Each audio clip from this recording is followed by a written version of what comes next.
Chapter 262. The R City office of the Special Department is located in an office building in the bustling business district. It usually hangs the sign of Feng Shui House. In the past, exorcism was a feudal superstition. Even if it is a semi-official special department, it can't openly disagree with the government. It can only hang a sign of Feng Shui House to cover it up. Since cultivators have been known to the world, atheism has been questioned for a while. Many supernatural phenomena that couldn't be explained in the past have been attributed to gods and ghosts. Feng Shui House, which has always been popular among the rich and powerful, has become even more popular. Countless declining Taoists put on their Taoist robes again and come out to make a living with the 8 diagrams. They look like immortals, and the profession of Taoist has become popular again. Xiao Xiaomu of the R City office is too young. At first glance, people can tell that he is not a man of Taoism in the eyes of the world. Those arrogant rich businessmen look down on Xiao Xiaomu, who is too young. Xiao Xiaomu, on the other hand, is much more peaceful and quiet for him to deal with the affairs of the special department in the R City office. The kind-hearted clerk of the neighboring company often suggests that Xiao Xiaomu should get a Taoist robe so that he can get business. However, he always prevaricates. Without the provocation of the bloodline, Xiao Xiaomu feels that his life will probably be working in the R City for a period of time. In leisure time, he will wait for another school fellow apprentice to replace him in the future. Then he will finish his family's training task and go back to the mountains to continue his cultivation. However, his current life had suddenly changed. Xiao Xiaomu suddenly feels that he has become the focus of attention from a marginalized and invisible person. More and more cultivators in the R City report to him all the time. They pay close attention to the movements in the western suburbs. Every day, countless trivial news gathers to Xiao Xiaomu, the local bully. Then he sorts it out and reports it to the senior officials who can make decisions. Before Master Mu and others arrive, and Minister Chen Yun has to stay in the capital, Master Lin is the most powerful senior official in the R City. Strength is the absolute truth. Xiao Xiaomu feels this truth more and more recently. His colleagues in the special department are easy to talk to, and his old brothers and sisters are easy to talk to. What he is most afraid of now is the group of individual cultivators who are too enthusiastic to him. Who is to blame? In fact, it's Xiao Xiaomu's fault. He is too young and can't keep his mouth shut. He accidentally reveals that Master Lin has a new apprentice. The circle is so big and there are many people who know Yuan Yi. Everyone knows that he is an individual cultivator. However, this individual cultivator, who used to have no power or influence, suddenly becomes Master Lin's apprentice. They don't know that Yuan Yi is a registered apprentice. Even if they know that Yuan Yi is just a registered apprentice, they are still jealous of him. It is not easy. Master Lin is the only laying foundation cultivator in recent years. Not only is Master Lin the only nominal apprentice, but he is also the last alchemist in Huayan. Those small reversion pills, that were later hyped to sky-high prices, weren't they made by Martial Uncle Lin? Lin Ling, school yang, he is Lin Yu. As a result, the rogue cultivators who dare not knock on the door of the Lin family all go to Xiao Xiaomu, who is said to have fought with Master Lin. Master, I is. Master,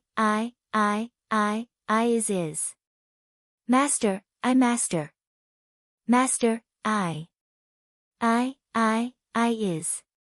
This kind of person was the arrogant type. Bah, Xiao Xiaomu, I give you face, but you don't want it. You are trying to stop the relationship between Master and me. Of course, this kind of person is the friendly type. Lin Luoran has quietly become his master. It's all my fault. I shouldn't have been so hot-headed. He and Lin Luoran have only been in the same car. When it comes to fighting, he only controls the white fog through the wall. Yuan Yi is the one who contributes the most and he is also the one who covers the rear. He is so brave. No wonder he can become Lin Luoran's apprentice. Xiao Xiaomu despises his cowardice while sorting out the news in his hand. Another woman from Rong City who went to Dujianjian on a business trip is missing. It happened 1 day ago.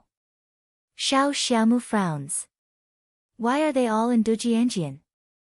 His eyes moved and fell on a small line of words below. The missing person was a woman who was 7 months pregnant. Pregnant women? Why are they all pregnant women? Xiao Xiaomu seems to get something. He hurriedly turns out the recent information. Not only recently, but there are also several pregnant women among the missing people at the beginning. However, compared with the huge base number, it is difficult to attract people's attention. Inform Master. Yes, I have to inform Master. Xiao Xiaomu is so flustered that he forgets his phone. He picks up a stack of documents and rushes out. When he arrives at Lin's house, Lin Luoran has just finished collecting a furnace of replenishing qi bolus. She is a little tired. Hearing Xiao Xiaomu's analysis, Lin Luoran can't help clenching her fists. Their target, from the very beginning, was the pregnant woman. She can't wait any longer. She has to act as soon as possible. Lin Luoran suppresses her anger and tells Master Mu about it. The situation is worse than she thought. Not only the island country but also the cultivators of the country of ice and snow in the north want to take advantage of the chaos of the bloodline. So, she can only rely on herself and a group of young people in the later stage of training qi. Lin Luoran is silent for a moment. Then she whispers to Xiao Xiaomu.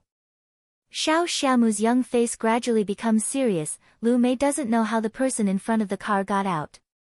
When she slams on the brake, she almost bumps herself out. After a long friction sound, she subconsciously covers her belly tightly. She has been pregnant for 7 months.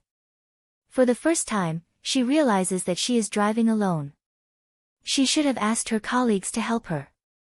The new store in Dujianjian is important, but her baby is more important than her work. Thinking that she has hit someone, Lu Mei reluctantly gets out of the car. She picks up the phone and is about to call 120. Before the phone is connected, she sees the injured person lying on the ground. There is no blood on the ground. The injured person's face is on the ground, and her blonde hair is exposed under the hat. Judging from the figure, it is a woman. I hope nothing bad happens to you. The phone is finally connected.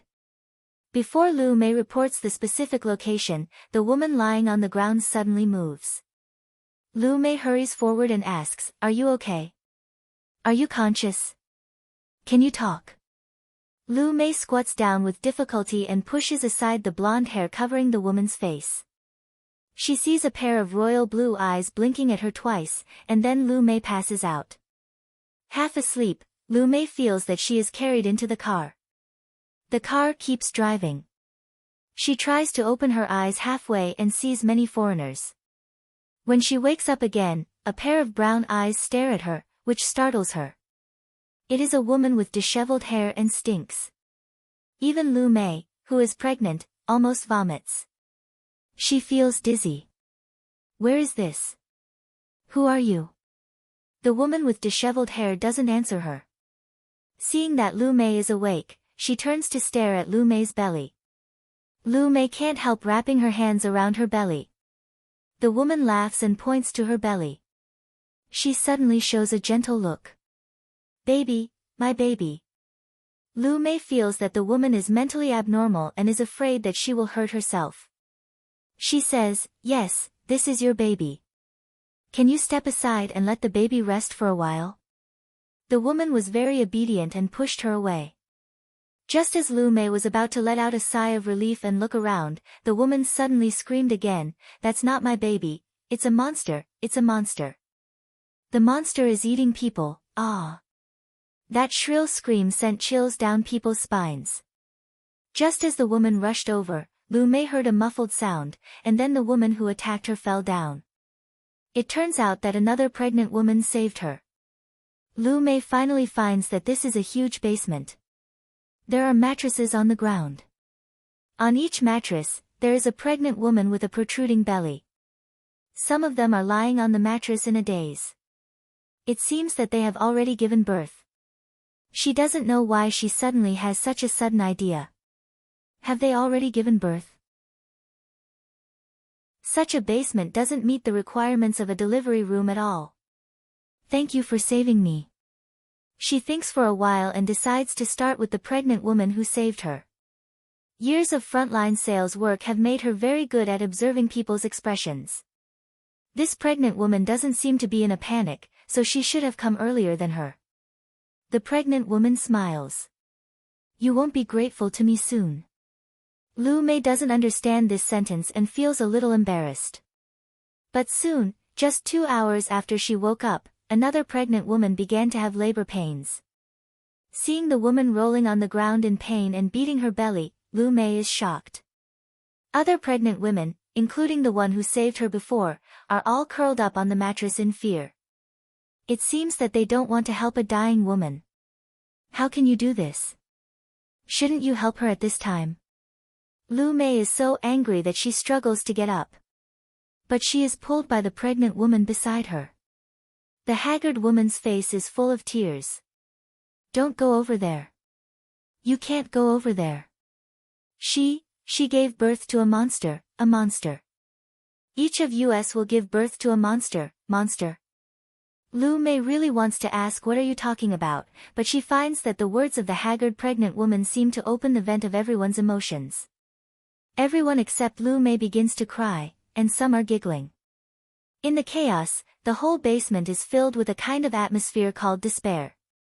Lu Mei suddenly feels that her heart is tight. God, who can tell her what is going on? Chapter 263.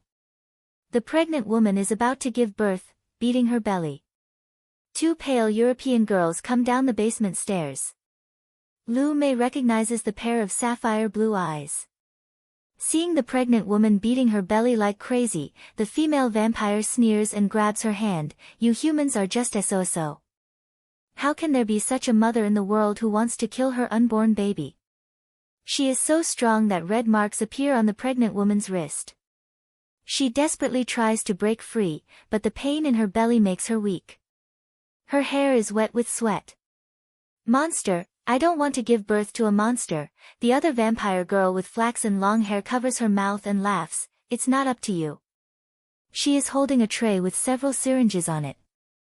The liquid mixed with red lines is shining with a strange luster under the incandescent light in the basement. Alice, pay attention to the hatching. I'll give some injections to the newcomers. The flaxen-haired vampire girl may not be able to speak Huaxia. She speaks English from beginning to end because of her archaic grammar. When Lu Mei hears the word hatching, she thinks she misheard it. However, seeing the foreign girl walking over with the tray, Lu Mei realizes that she is the newcomer the 2 girls are talking about. Injection. What are they going to inject into her? Is this the research base for biochemical technology like in the movies?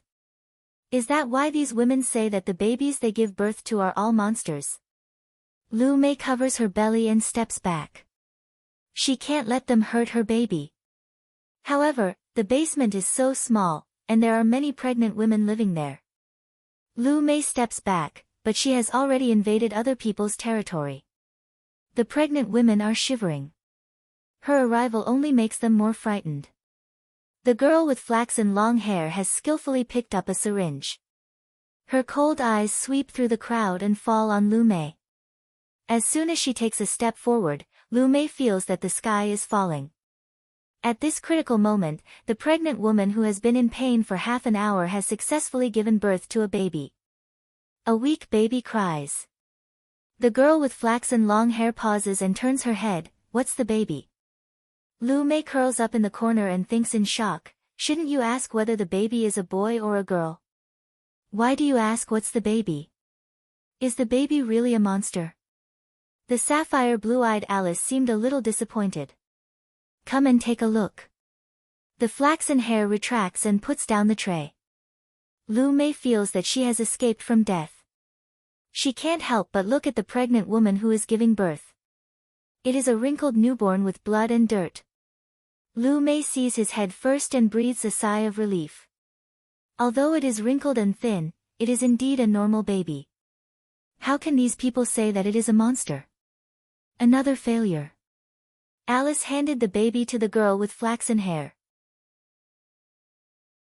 The latter turned around, and Lu Mei finally saw the whole picture of the child. Under the normal head was a severely disproportioned body. There were no hands or feet, and there were claws in the corresponding places. And those pitch-black things, are they wings? Heavens, the area below the newborn's head clearly looked like a bat. Lu Mei felt that she had fallen into a cold pond. Her whole body was cold, and she could not help but shiver. These people are doing some kind of experiment on the pregnant woman. According to Alice, this is a failure, so the so-called finished product is a complete bat? Great fear tightly entangles Lu Mei like seaweed. She wants to escape and pass out, but God is against her. Lu Mei is very sober, very sober. Will she give birth to such a monster? Alice walks out with the monster baby in her arms. The girl with flaxen hair doesn't care about the weak postpartum pregnant woman. It seems that her mission has been completed after giving birth to the baby. She wipes the blood on her hands and holds the tray again.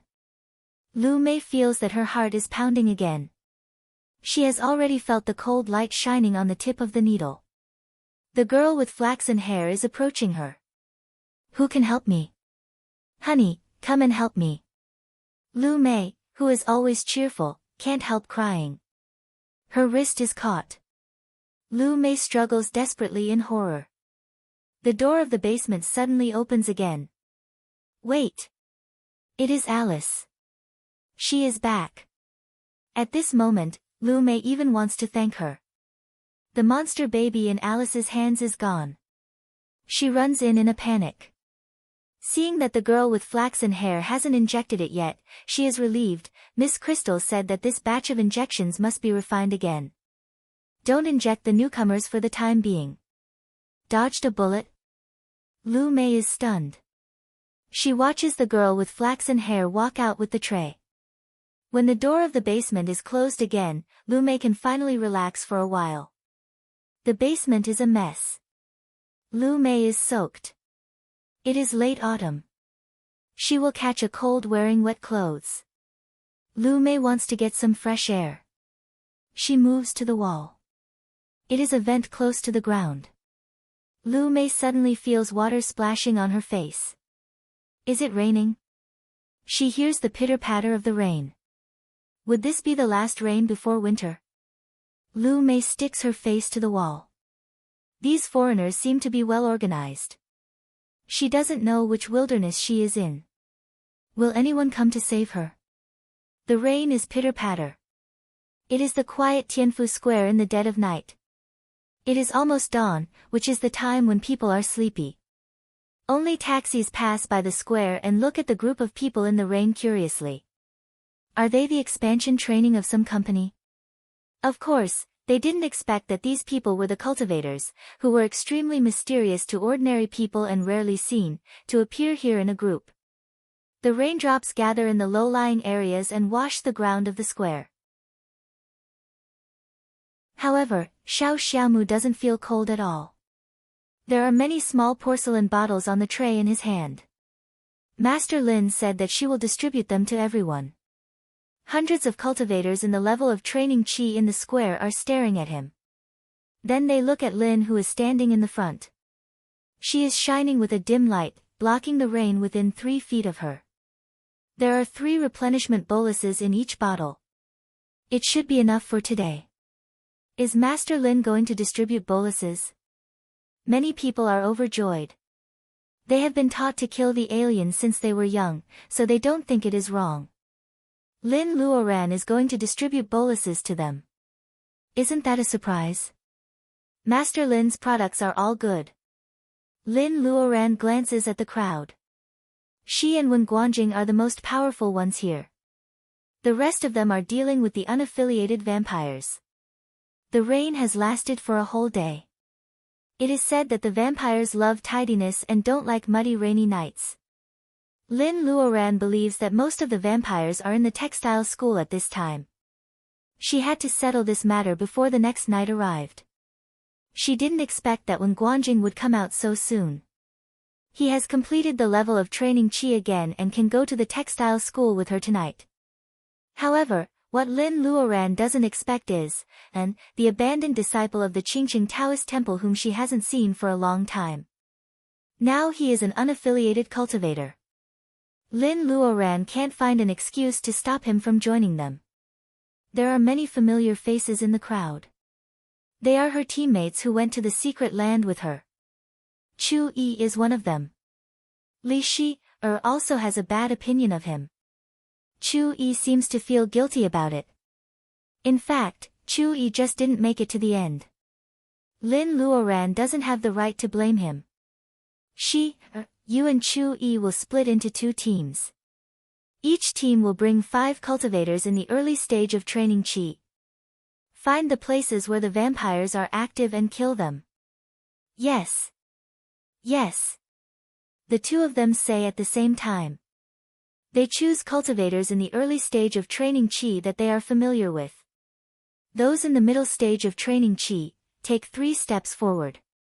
Lin Luoran pulls herself together and continues to assign tasks. It is the first time for her to lead so many people.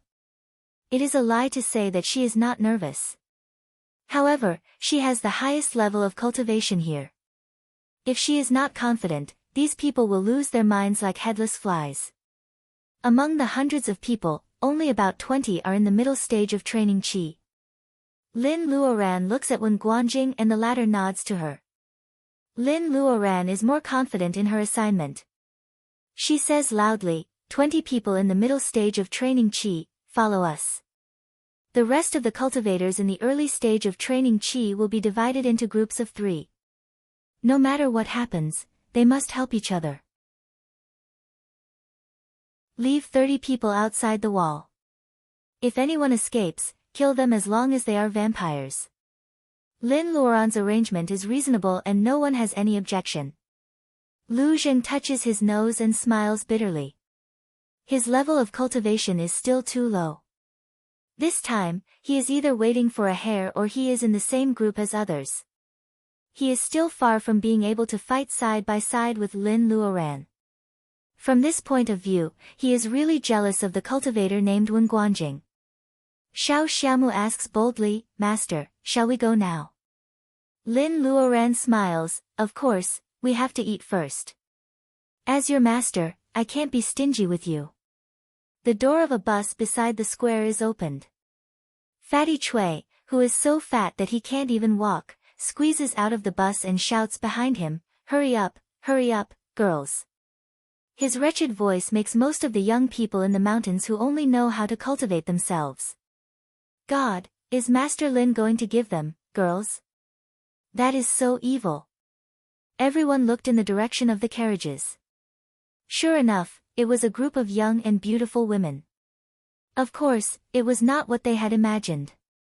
They were all holding things in their hands. The rain gradually became lighter, and the golden sun leaped out from the clouds. The women were holding fruits, wine, and steaming hot roasted meat. What kind of combination is this? A cultivator who takes a peach feels his taste buds explode. The peach is so delicious and has a touch of Reiki. God, am I wrong?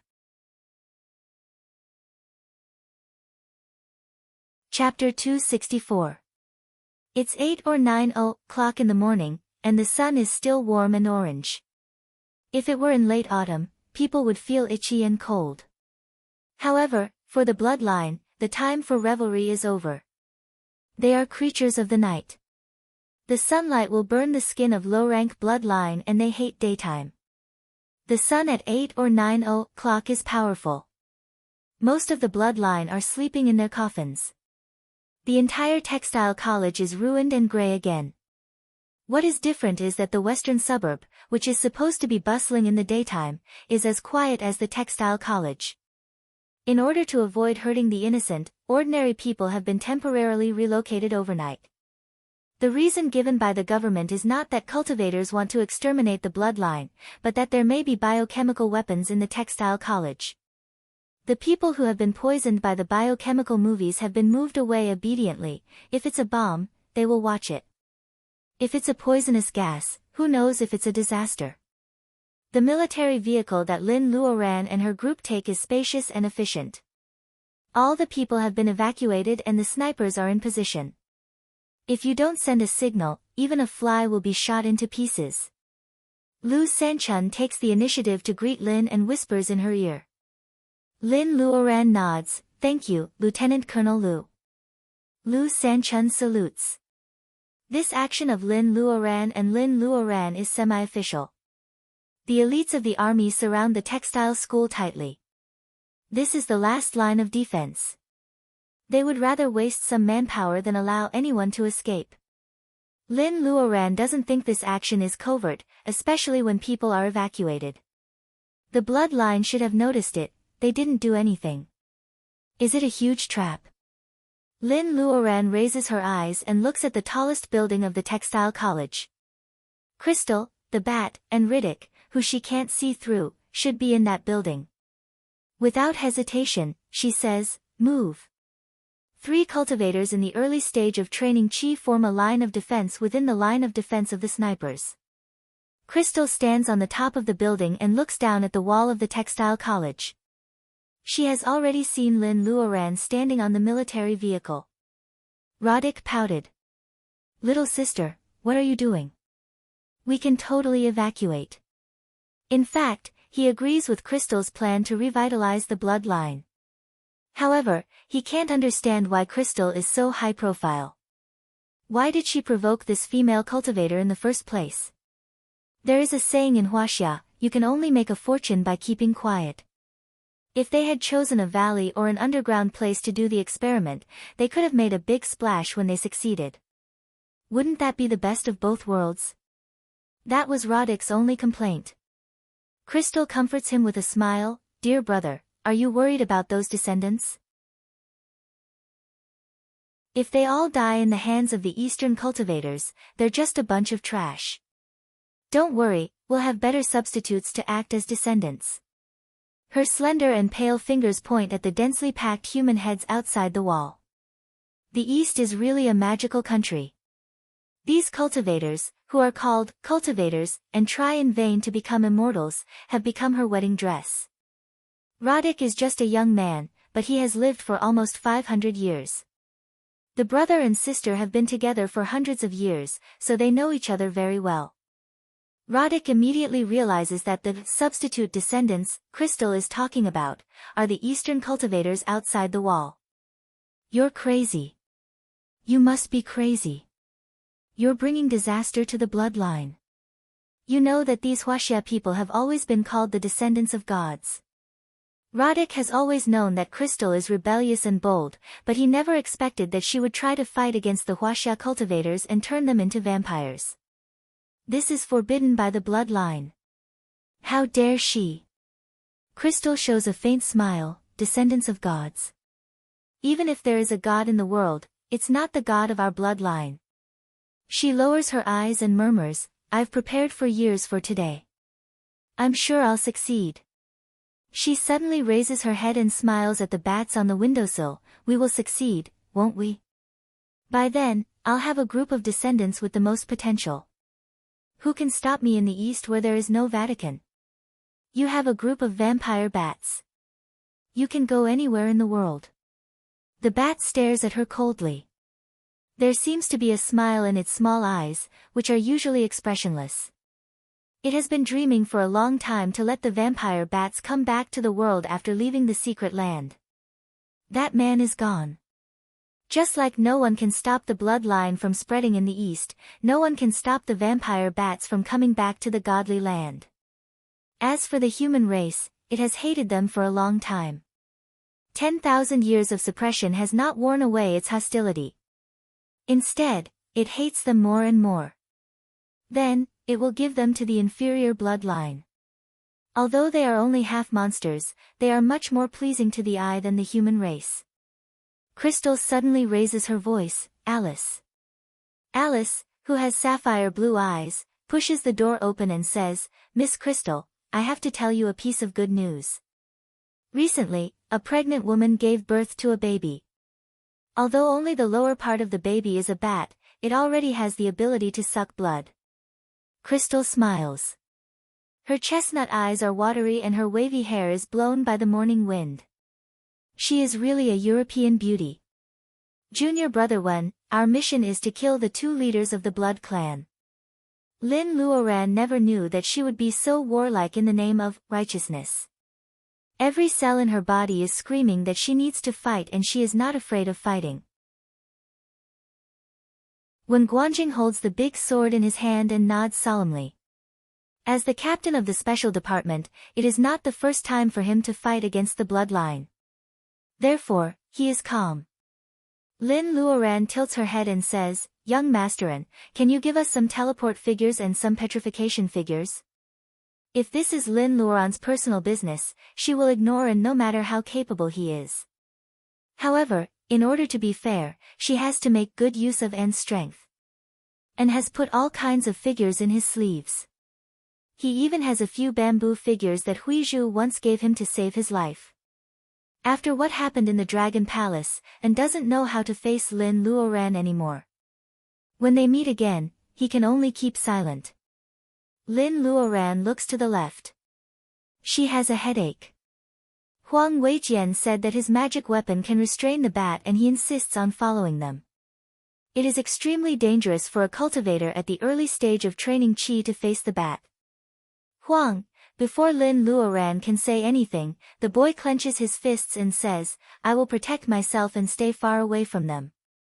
I am only responsible for restraining the bat monster temporarily. I will not act rashly." He is precocious and assertive. Lin Luoran can't change his mind. She has to remind him again. Then she casts a spell and flies over the high wall. It was the first time that the snipers hiding in the distance had seen the means of the cultivators. Someone was flying in the sky without any assistance in broad daylight. This was obviously in conflict with the law of universal gravitation that they had been taught since they were young. If they had not been well trained, they would not have calmed down after only a few seconds. Lu Sanchun stares at Lin Luoran. A few years ago, Lin Luoran saved Baojia. At that time, he didn't see the whole process, so he was not as shocked as he is now. She is flying. There is no steel wire or magic weapon that cultivators usually use. She is flying with her own strength. Flying. This is an ability that even some low-level cultivators are envious of. They look up at the figure flying high. The wind blows up her skirt and her long hair. She looks like a goddess of war coming to the human world. This is the young and powerful Master Lin. She has reached the level of laying foundation after 4 years of cultivation. She is the idol that everyone can't help but worship in this era of declining cultivation.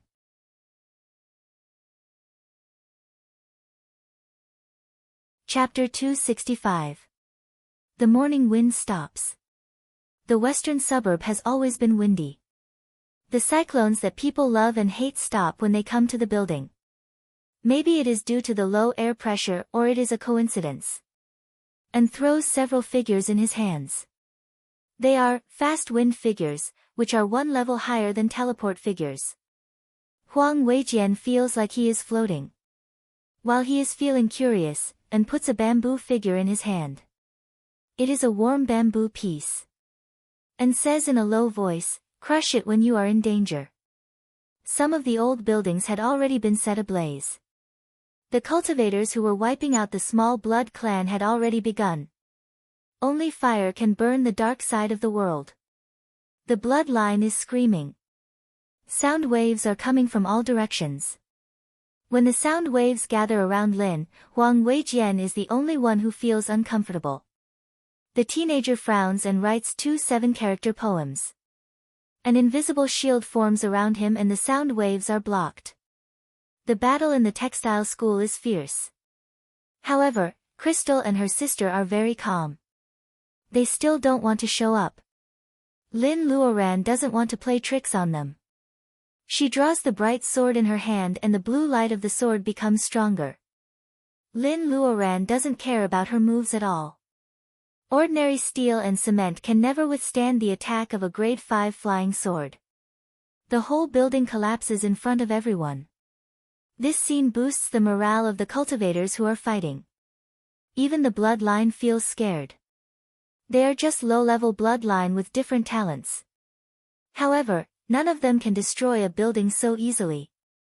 Is this the real power of the Huaxia cultivators? Two people fly out of the building before it collapses. They spread their wings and create a hurricane that fills the battlefield with dust. One is beautiful and the other is handsome and cute.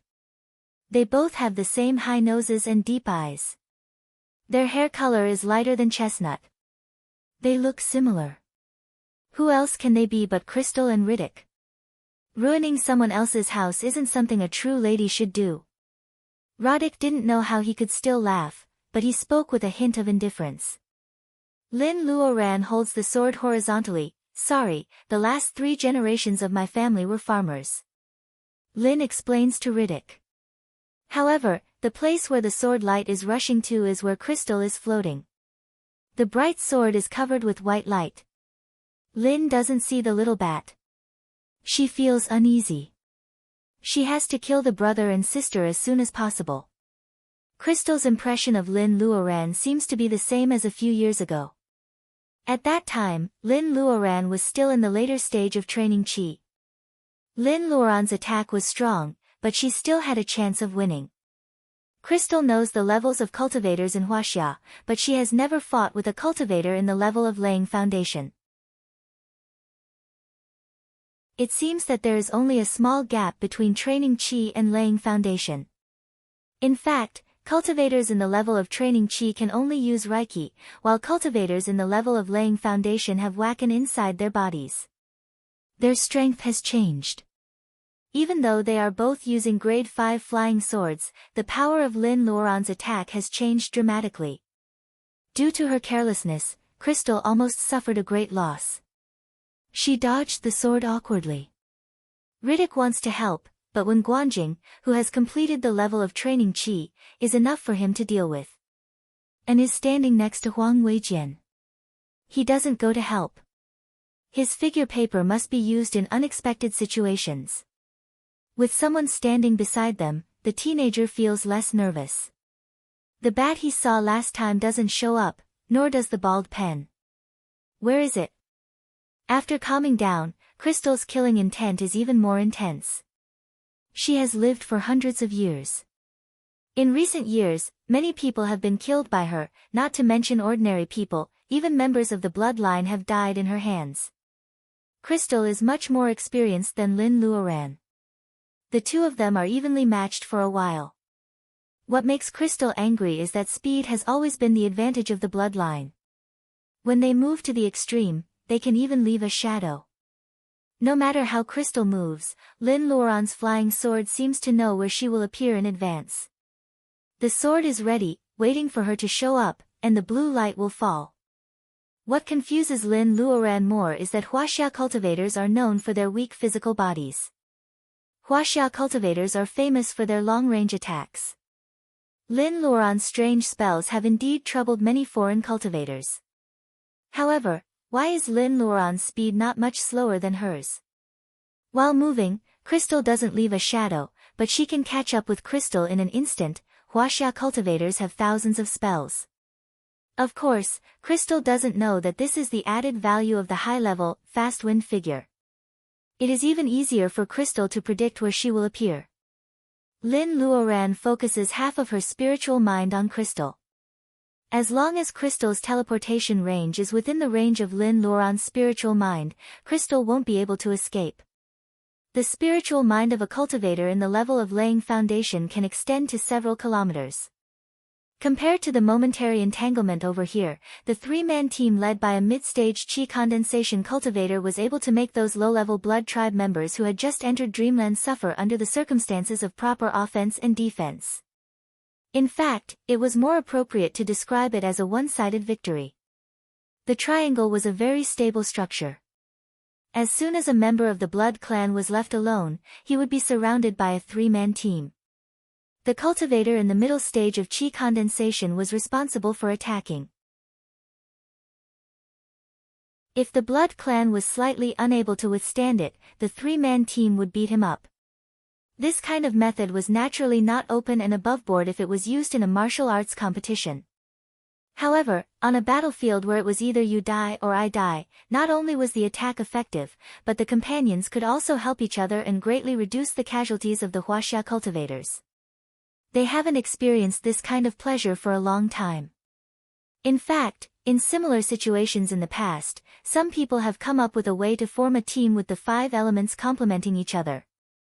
However, the Taoist route is very rare, not to mention becoming a cultivator in today's declining world of cultivation. In the past, all of them were talented. Geniuses look down on geniuses the most. They are not convinced by their companions, so naturally, they won't cooperate. In everyone's eyes, only Lin Luoran, who stands out from the crowd of geniuses and leaves everyone else far behind, can convince these awkward young cultivators with her strength. They are willing to listen to her and be twisted into a rope. Wen Guanjing almost achieved this kind of prestige at that time. However, he is just a peer. They call him Brother Wen. How can he be called Uncle Master by Lin Luoran? There are also some members of the bloodline who don't want to fight and try to break out of the encirclement. After flying out of the wall with wings on their backs, the team of 3 guarding outside is bored. When they see a member of the bloodline flying out, they throw fireballs and hailstones at him without hesitation. After letting the member of the bloodline enjoy the taste of ice and fire, they force him to the ground with magic weapons. It will be easier to fight on the ground. However, Lu Zheng has not been tempered in actual combat. He is scratched by the long claws of the bloodline and a large piece of flesh is taken away. Lu Sanchun recognizes Lu Xiaodong, who almost becomes the grandson-in-law of the Qin family. He sees him covered in blood through the telescope and orders the sniper near him to shoot in a muffled voice. But now, with a dull sound, there is a rain of blood in the middle of the bloodline's eyebrows. A small blood hole is unfathomable. He looks at the direction of the sniper with unwilling eyes. The leader of the team of 3 seizes the opportunity to cut off his head and throws a fireball on him. The bloodline has no way to survive. The bloodline may die without understanding that he will die in the hands of an ordinary soldier after drinking so much blood in his life. The civilization of science and technology finally shows its power. As long as it is used properly, these firearms are also nightmares for cultivators. Lu Sanchun sees this scene through the telescope and pats the shoulder of the sniper next to him to show encouragement. The tight camouflage uniform cannot hide the sniper's figure. She turns out to be a female soldier. Feeling Lieutenant Colonel Lu's praise, Lin Qingxue feels so excited that her palms are wet. She actually shoots a vampire. It's incredible. More snipers are encouraged. They ambush in the buildings in all directions and by the windows, teaching the bloodline a painful lesson from time to time. Lu Sanchuan's serious face softens a little. According to the current situation, it will be a great victory this time. The screams of the bloodline who is burned to death stimulates Riddick, who is softer than crystal. Many of the dead bloodline are his descendants. He gives them the embrace and accompanies them through the most difficult period of transformation. He also teaches them how to be a qualified bloodline wandering in the dark. Although it is not as close as the father-son relationship of human beings, it is much stronger than the relationship between ordinary teachers and students. Hearing the shrill screams and seeing the bloodline die in the hands of huaxia cultivators one after another, Riddick realizes that it is not as easy to accept as he thought. Compared with the ambitious crystal, he wants this group of descendants whom he has been with for many years more. You forced me to do this. There is cyan light flowing between Riddick's dark wings. Lin Luoran, who accidentally glances at Riddick, remembers the completely different attacks of Crystal and Dana. Lin Luoran blocks Crystal's attack with her sword and shouts to Wen Guanjing, "Watch out." As Riddick moves his 10 fingers, a cyan crystal is condensed in front of his chest. Wen Guanjing has already set up the fireproof dome. The cyan crystal hits the fireproof dome and suddenly explodes. It is not like a bomb, but like spider webs, wrapping the fireproof dome layer by layer. It seems that Wen Guanjing is trapped in a cocoon of his own making. He has trapped himself a few feet away from the fireproof dome, but he doesn't dare to remove the fireproof dome, otherwise the spider webs will entangle him. Riddick rushes to a cultivator in the middle stage of training Chi who is about to kill the bloodline. He is so fast that ordinary cultivators in the middle stage of training Chi can only look at him in the dust. Before the cultivator can cast a spell, Riddick scratches his back and lifts him up. Riddick's sharp teeth have broken out of his mouth and bites the cultivator's neck. As long as Riddick stops sucking blood, the cultivator will be sucked dry in a few breaths. The team of 3 cultivators in the early stage of training Chi is shocked by Riddick's strength and they don't react for a while. The blood full of Reiki refreshes Riddick. He has never drunk the blood of a Huaxia cultivator before. It turns out that it is so sweet and delicious. At this moment, he has a feeling that Crystal's risky plan to develop in Huaxia is worth it even for such delicious blood. Riddick looked as if he was walking on air for a short while. For Yellow Talisman surrounded him without making a sound. And, who has been acting like an invisible person, finally makes a move, the figure circle of Qingqing Taoist Temple.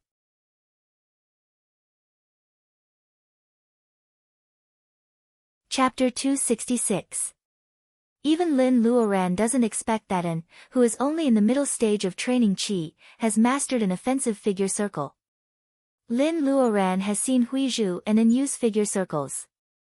She thinks that figure circles are just used to control the enemy with the power of overlapping figures. She has never equated it with big weapons. Not to mention Riddick, who has been living in a remote corner of the UK. He is really strong. Seeing that she is surrounded by 4 figures, he doesn't care at all. Compared to the bodies of humans, the bodies of vampires were much stronger.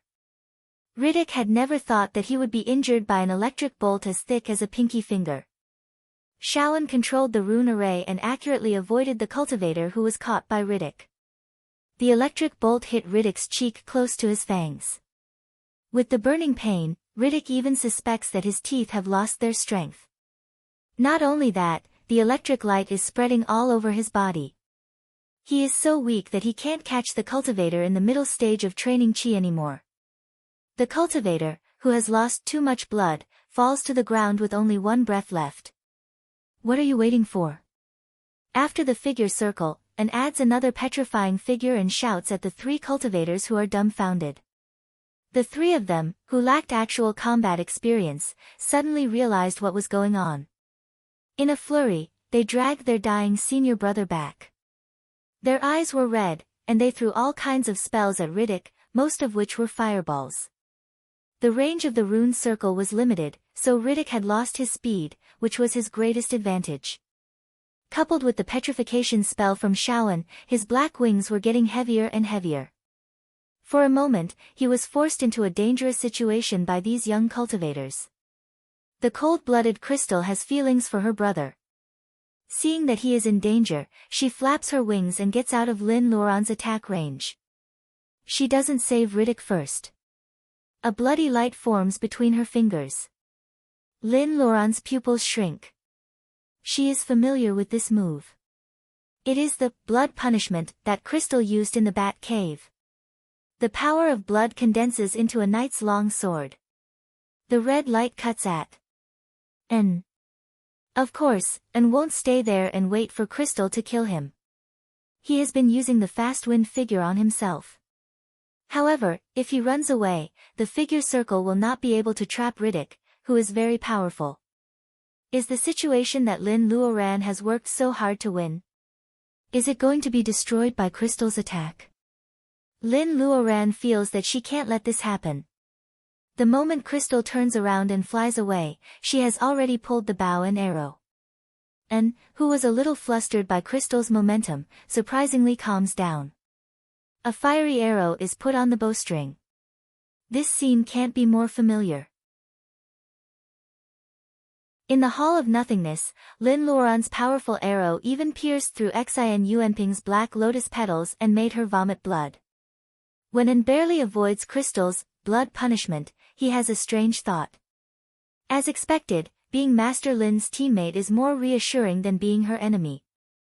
As he dodged, the glyph formation lost control, and Roddick was about to escape. At this time, the sun is about to rise to the middle of the sky.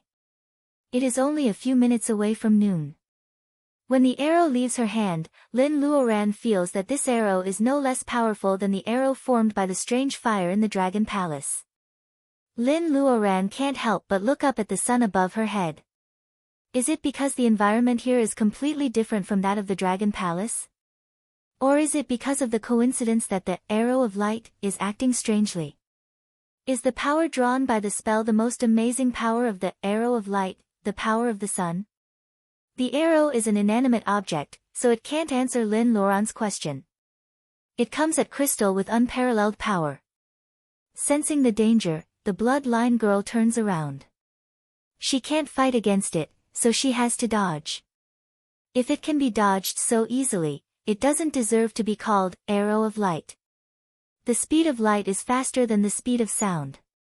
No matter how powerful Crystal is, she is only a member of the bloodline, not a primitive monster. The arrow of light, which can kill opponents of a higher level, is accurately shot by Crystal's wings, which are glowing with golden light. At the same time, the glyph formation collapses, and Roddick escapes. Crystal is not only hit by the arrow. To be exact, the body that she is so proud of is vulnerable under the power of the arrow. With a flash of fire, the root of Crystal's wings is pierced. The arrow of light missed Crystal by a few inches. Seeing that the bloodline girl's wings are seriously injured and falling down, Lin Luoran feels sorry that she didn't kill Crystal with one shot. The arrow of light feels its master's resentment. After piercing through Crystal's wings, it runs out of power. When the cultivators of Huaxia are all running away in fear, the descendant saved by Roddick is pierced through the heart by the arrow. The descendant is nailed to the tall laurel tree in the yard. His sister is seriously injured and his descendant is shot to death. Roddick no longer finds Lin Luoran interesting. He wonders if today's tragedy was destined when Crystal fell in love with Lin Luoran. He flies to catch Crystal, who is falling down. When he falls to the ground, his blackened face is still twitching. Lin Luoran rolls her eyes. The fire bow, which is engraved with a three-legged gold crow, appears in front of her again. The powerful arrow makes Roddick feel hopeless. He holds Crystal tightly. Their cold bodies can't warm each other, but he stubbornly wants to pass more strength to his sister. Crystal, who should be scared, buries her head in Roddick's chest and smiles creepily.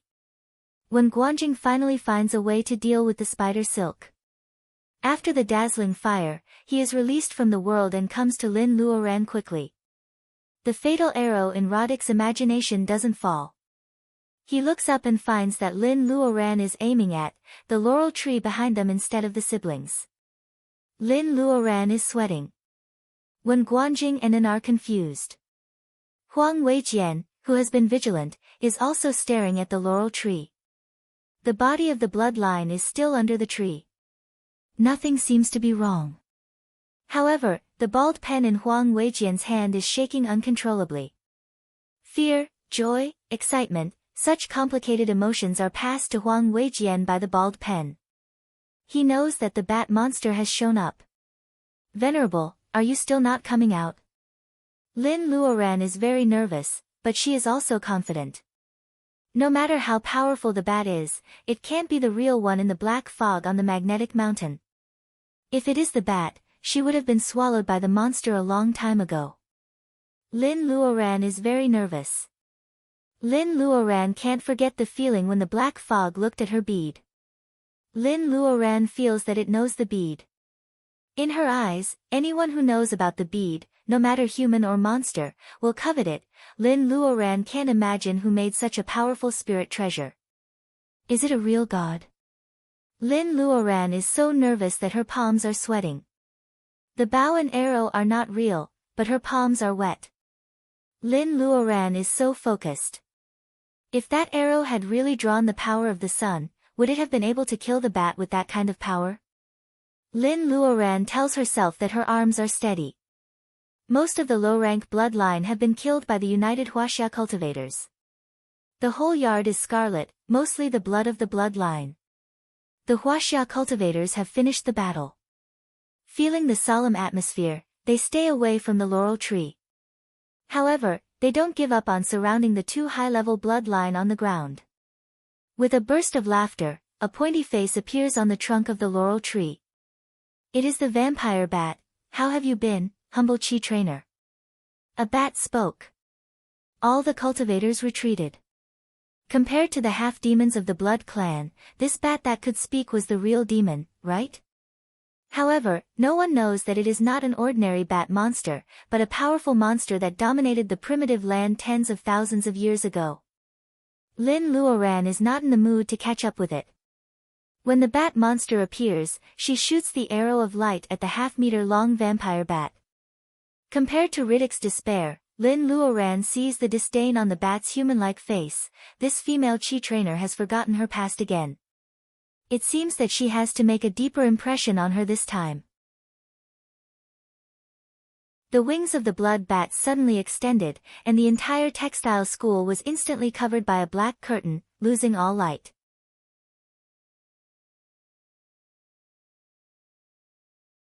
Chapter 267. The sky suddenly darkened, and the people present were in chaos.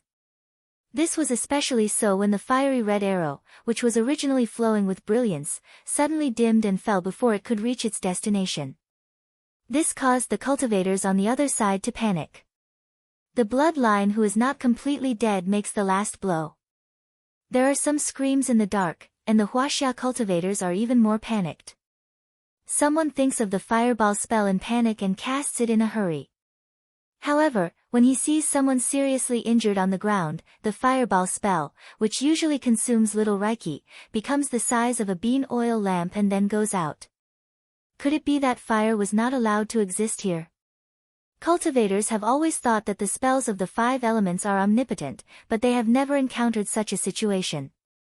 What should they do? Not everyone has clear eyes like Lin Luoran, who can see things in the dark.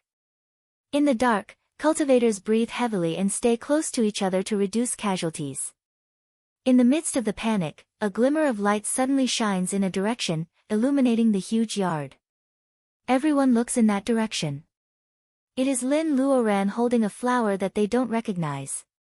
The flower is glowing and emitting light steadily. Many people will never forget this scene for the rest of their lives.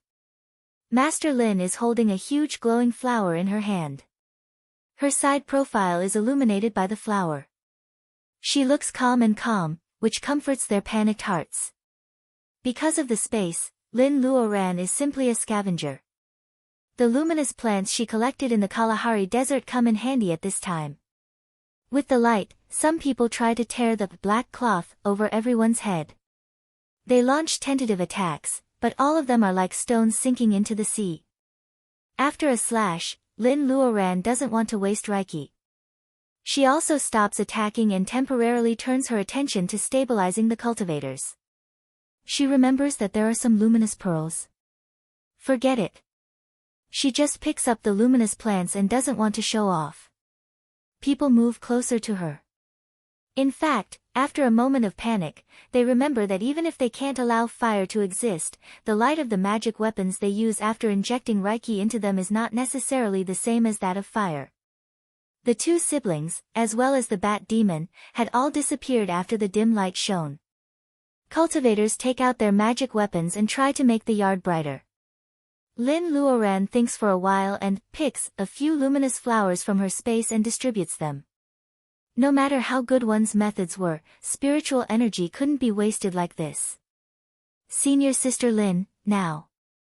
There was no trace of the vampires in the courtyard, including the corpses that had yet to be burned. As for the Chinese cultivators, there were a few injured in the dark, moaning in pain. Lin Luoran thinks for a while and says, "Save them first." She had already stepped forward with the luminous flower in her hand. If one were to say who was most injured, it would naturally be the middle-stage chi condensation cultivator who was almost sucked dry by Roddick. Everyone gathers the injured together so that Lin Luoran can check on them. Those cultivators who have been given luminous plants automatically stand on the periphery and act as guards. People will go into shock and coma if they lose too much blood. However, cultivators in the middle stage of training qi have strong bodily functions and better hematopoiesis than ordinary cultivators. The cultivator in the middle stage of training qi feels that someone is shaking in front of him. He hears a rustling sound like the wind blowing through the bamboo forest. The cultivator is sure, you just lost too much blood. It's nothing serious. Have a good rest. A pair of hands covers his neck. Cool reiki is injected into the wound and the burning heat soon disappears. He feels that his eyelids are heavy, and he really falls asleep. People see that Lin Luoran checks his injury and puts an elixir on the wound. She stands up with a relaxed face. Master, how is Brother Mu? A young cultivator beside her is anxious. Mu? This is not a common family name. Lin Luoran glances at Wen Guanjing. Wen Guanjing has already noticed something and explains in a low voice, he is the sixth brother of the Mu family, Mu's cousin. This time he pestered me to bring him here first. Fortunately, he is fine. Otherwise, I don't know how to explain to Master Mu. Mu Tiannan's cousin. Lin Luoran suddenly remembers that she hasn't seen the playboy of the Mu family for several years since she was in trouble in the blood pool in the underground palace. After so many years, his son must have learned how to play the soy sauce. Lin Luoran doesn't have time to think about it. She checks the rest of the injured cultivators. Wounds are easy to treat, but one of them is attacked unexpectedly and his left hand is almost cut off. Lin Luoran is a little sad. The young cultivator's face is pale because of the pain, but he still comforts her that he is fine. Lin Luoran knows that the cultivator's hand is probably disabled. Although it is not a right hand that can make gestures, not everyone wants to be Yang Gua. Lin Luoran fixes his broken hand and stops the bleeding. She remains silent for a while. And, who has been silent, says in a low voice, maybe there is a way to reattach his hand, dragon. He knows that there are too many people at this time. It is about the Dragon Palace, so An can't help but speak vaguely. Does An want to say dragon, Marrow? Lin Luoran understands something. She nods to him, indicating that he will talk about it later. And goes to the Dongting Dragon Palace for the dragon marrow. If Hui Zhu doesn't use such a treasure, it is likely to be given to Xian Yuanping. Maybe it is for her broken hand. Lin Luoran guesses that she doesn't know how to use the dragon marrow yet. She remembers the treasures in the Dragon Palace mentioned in the bamboo sheets of the Han tomb. Isn't there a spirit medicine that can regrow broken limbs? She is already raising money to purify the waters of Dongting. There is always something to look forward to after the completion of her mission. It will be great if she can get such a gift. She can think of another way if it doesn't work. Lin Luoran comforts the young cultivator. She doesn't make a promise. Sometimes, if you rashly give people hope and fail in the end, the favor will turn into hatred. Seeing that Lin Luoran has given first aid to the injured cultivator, the young cultivator who asked about Mu Xiaoyou's injury asks quickly, Master, what should we do now? Lin Luoran notices that the atmosphere is a bit gloomy. She wants to lower people's confidence. She asks with a smile, what's your name? The young cultivator sneaks a glance at Wen Guanjing. Wen Guanjing wants to pretend that he doesn't know him. However, the young cultivator says, my surname is Wen, and my name is Runlan. I come from the Wen family of Zhu Mountain. So he is also a junior of the Wen family. These families of cultivators are united at this critical moment. They are even willing to send juniors in the early stage of training qi to take risks. Lin Luoran's bad impression of them becomes a little bit better. Everyone smiles. They feel helpless because of the sudden darkness. Lin Luoran and Wen Runlan's conversation diverts their attention.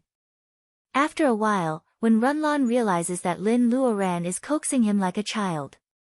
He is a little unhappy, Master, you haven't answered my question yet. Everyone is waiting for her answer. Lin Luoran doesn't know when this change started. She has become the backbone of this group of cultivators. Runlon, what do you think someone wants to do if he suddenly turns off the light in your room? When Runlon wrinkles his nose, scare me. This kid looks 18 or 19 years old. He is so honest, which is totally different from Wen Guanjing. Lin Luoran looks at Wen Guanjing. Wen Guanjing blushes because of his brother's naive answer. He can't bear to see Lin Luoran teasing him anymore, so he turns his head away. Lin Luoran coughs. If someone suddenly turns off the light, he probably wants to scare you or trap you. Or he wants to deal with you, but he is not ready yet. He has to stall you. When Runlon seems to understand, stall us. What should we do? Lin Luoran looks at the luminous flower in her hand and smiles. If someone steals your light, we can only wait. Wait for what? Wait for the bat to lose his cool and jump out. Do you think I will send people to check the yard and the room one by one and then you will kill them one by one? In your dreams, Lin Luoran claps her hands. Are you hungry? Master Lin has plenty of food. We can definitely fight with the bat monster. Everyone is speechless. Master Lin looks so cold. Why does she want to eat at this moment? Is this the difference between a super genius and an ordinary person? Look at Master Lin's mentality. Lin Luoran is smiling, but she secretly looks at the dark place where the luminous plants can't reach. The spiritual mind of the bat monster must be very strong. It can cover the whole place and Lin Luoran can't detect anything. What does it want to do? Lin Luoran's mind is slightly shaken as to whether the trump card she is relying on is 100% sure. When Guanjing has the courage to hold Lin Luoran's hand secretly behind her back. The back of her slightly cold hand is covered by a warm palm. Lin Luoran's eyelids twitch. However, when Guanjing looks at her straight in the eyes, Lin Luoran understands that this is not about romance but about encouragement. Lin Luoran has a subtle illusion. Even though she has reached the level of laying foundation, when Guanjing, who is still in the level of training qi, is still like the brother Wen she knew in the beginning. When Guanjing always makes her feel at ease. The situation suddenly changes. The cultivators who stay outside and Lu Sanchun and the others are very worried. They have to get out as soon as possible. Do they have to fight?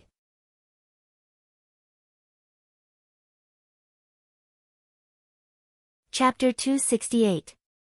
When a huge black curtain suddenly rises and covers the entire dilapidated campus of the textile school, the cultivators who stay outside can't see what is going on. They are even more panicked than the cultivators inside. Why is there such a huge black curtain? No one can figure it out.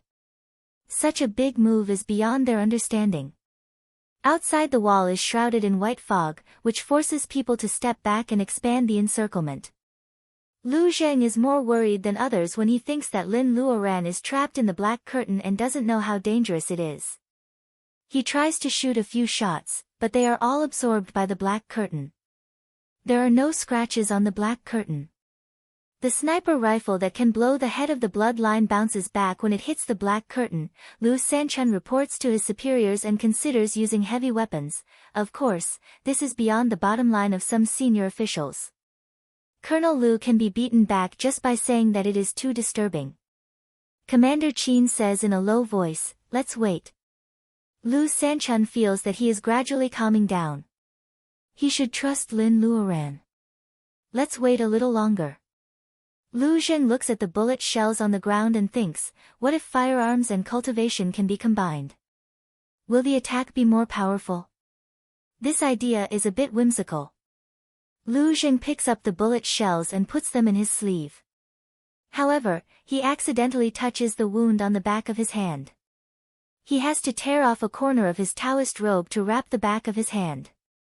While waiting anxiously, the noon sun seems to be blocked by something. Its long wings cast a large shadow on the ground. Many people can't help looking up.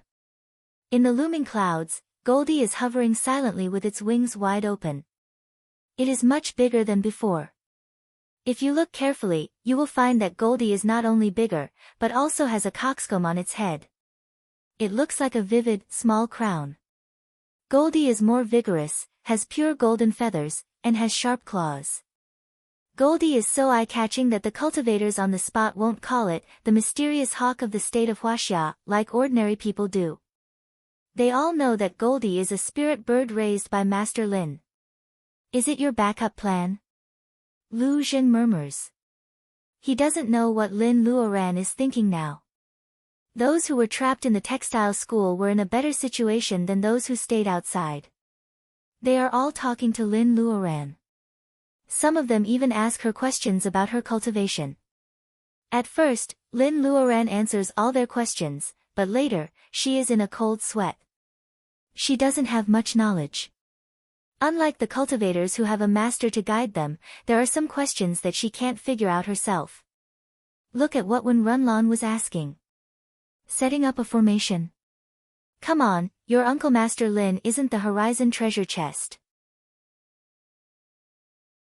He can only look at the owner and the thousands of cultivation methods, but he can't just learn whatever he wants, right? If she doesn't answer, Wen Runlan will stare at her with admiration. Wen Runlan's face is full of, I am his fan. Lin Luoran really can't say no.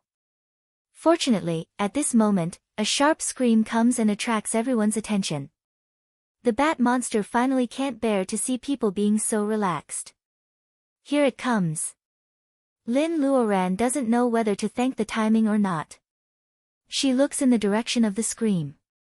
The cultivators who were having a free discussion are all making gestures and setting up their swords. They are ready to attack. To everyone's surprise, it wasn't the blood-sucking blood clan or the bat monster that spoke human language. It was a pink, sleeping little face wrapped in black fog. It looked like it was only a few days old.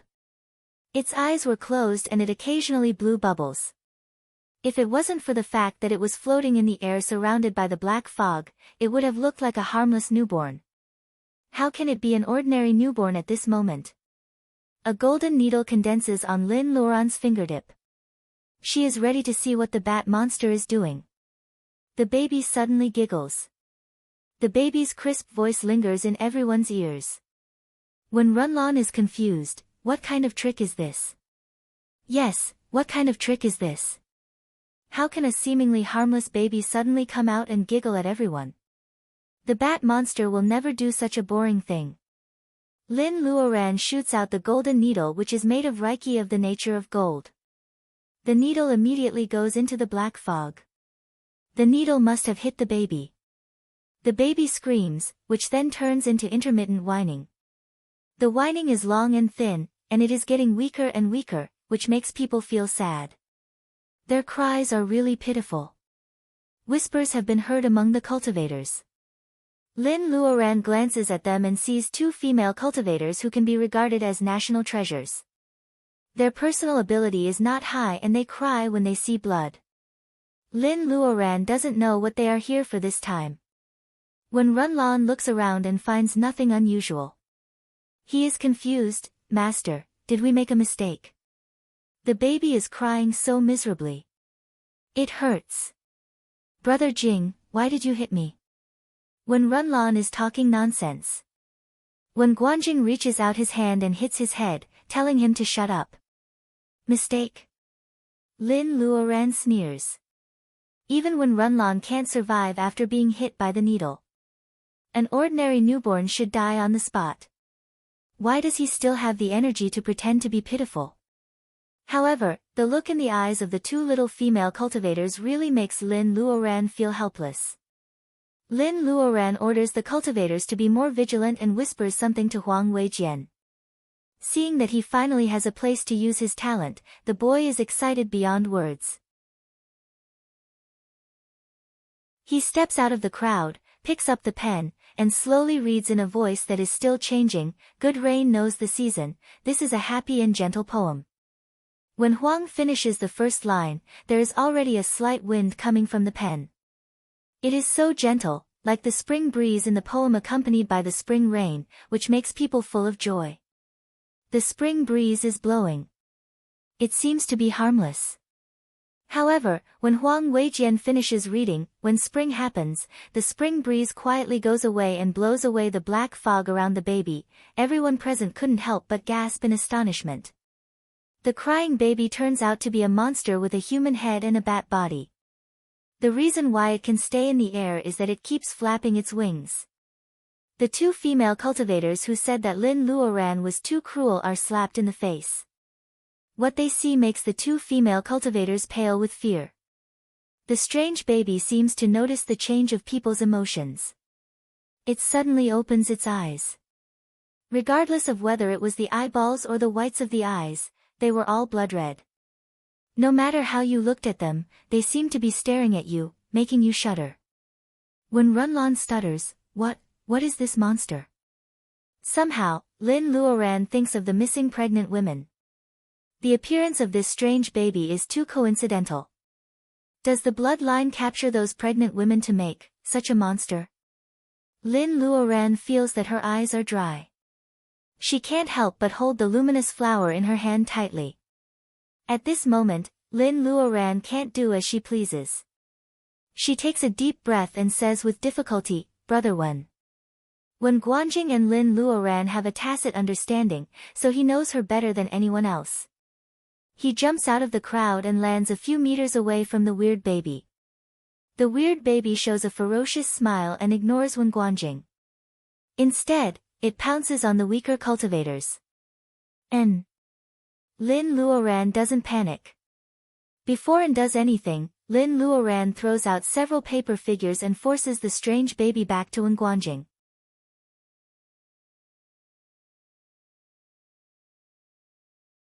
Chapter 269. The best way to deal with such a monster is to attack with fire. However, the bat monster is making trouble. Fire is not a problem for other people, but for Wen Guanjing, who only has the Taoist root of the nature of fire, it has a great impact. What he threw out was a well-tempered flexible sword. It was flexible and had the power of a second-grade magic treasure. At this time, it was more suitable than a flying sword to deal with the extremely fast strange baby. After all, the monster baby is made of flesh and blood. It can't fight against the sword with its body, so it turns around and runs away. And has been waiting for it. He shows a harmless face and throws the figure paper without hesitation. The thunder-summoning figure paper burns by itself and a purple thunderbolt as thick as a little finger falls down. The monster baby shivers and closes its eyes. It starts to sob. If you don't look at its lower body, the expression on its face can be very confusing. At least Anne's hand stops for a second. The monster baby seizes the opportunity and pounces on Anne's hand, biting his right hand tightly. The monster baby is sucking Anne's blood.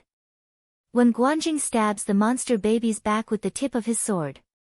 The pain is unbearable for normal people, but the monster baby doesn't feel any pain. It bites Anne's hand and keeps sucking his blood. When Guanjing frowns and twirls the soft sword in his hand. The sword rotates at a high speed. The part below the monster's head is cut into pieces. However, the remaining head is still attached to Anne's hand and bites into Anne's arm. When Guanjing is about to cut the baby's head again, but An waves him off and throws a seed in his other hand. With a flash of green light, a cattail plant bursts out. The cattail plant wraps the baby's head and secretes a kind of white liquid. The baby's head finally becomes stiff. An takes it in his hand and gives it to Lin Luoran. Lin holds it in her hand and looks at it for a while. She can't figure out the origin of the plant and doesn't know what to do with the head of the monster baby. Is its tooth poisonous? An pauses for a second and then realizes that Wen is asking him. He checks his body and shakes his head. This thing has the ability to charm, move fast, and be bloodthirsty. However, it is not completely a member of the bloodline. It is half human and half monster. It is okay as a baby today. However, if it grows up, it will be a big problem. When Guanjing puts away the soft sword and tells Lin his analysis. Lin guesses that it is the bat monster. She tells Wen what happened in the magnetic mountain of the secret land. Wen's face changes, but he can still control himself. Although he is shocked, he has to stay calm.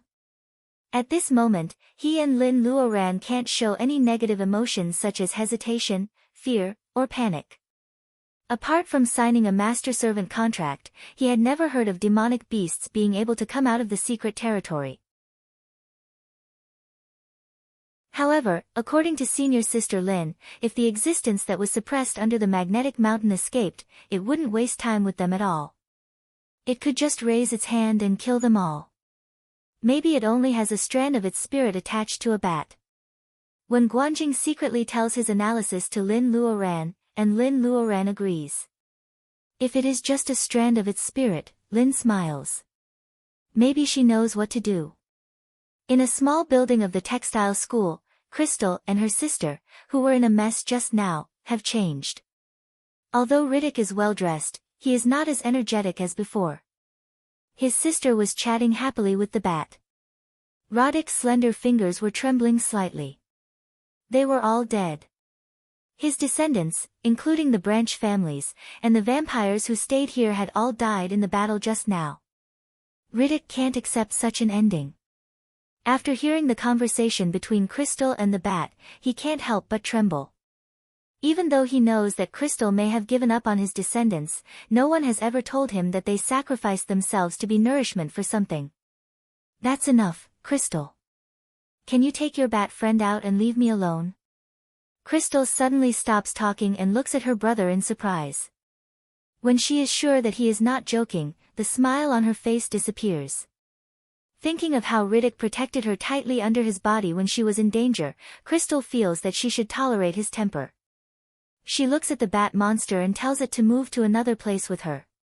Crystal still cares about their brother-sister relationship, but the bat monster is unscrupulous. It says, "I never know what it means to avoid." Crystal has a headache. Although she has signed a blood contract with the bat monster and her personal ability has been improving rapidly with its help, Crystal has been scheming. She finds that the so-called blood contract has little effect on the bat as time goes by. Otherwise, she doesn't have to do any experiments for the bat. If the elders of her family find out, she will have to leave the state of Huaxia and split from her family. Thinking of the unfathomable strength of the bat monster and the plan to use it to develop all the cultivators into descendants, Crystal changes the topic. Your Holiness, why did you let the half-finished product go? It is weak and it will die in vain. The bat monster laughs strangely. If I don't test its ability, how can I know what you have achieved by wasting years of so-called genetic experiments? Crystal's heart shudders. Her wavy hair hangs down. She is indescribably gorgeous. Riddick is heartbroken to see that his sister disregards the pride of the bloodline and shows her beauty to an unknown monster. He stands up and leaves by himself. However, he doesn't know that the bat monster has high standards. It doesn't appreciate the exotic beauty of a high nose and deep eyes at all. Crystal is like taking off her clothes to show a blind man, which only makes the bat more disdainful of such a barbaric half-monster. Seeing that the bat monster doesn't move, Crystal feels frustrated. She smiles and reminds Riddick, it has been 2 hours. Oh, it is 2 hours in the state of Huaxia. Can we start now? The bat monster doesn't expose her. It nods. There is no emotion in its blood-red eyes. No one knows what it is thinking. Crystal licks her lips. A bloodthirsty factor is screaming inside her body. She takes out a ring hanging on her chest. If Lin Luoran were here, she would definitely recognize that this is the blood vessel given by Lord Edward. Obscure ancient syllables are read in the unique sound waves of bats. Ordinary people can't understand the information, but this so-called sacred vessel of the bloodline starts to move. The blood of the bloodline spilled on the ground in the courtyard is separated from the mud, dust, and rotten leaves. It gathers in front of Crystal. The ring keeps collecting the blood.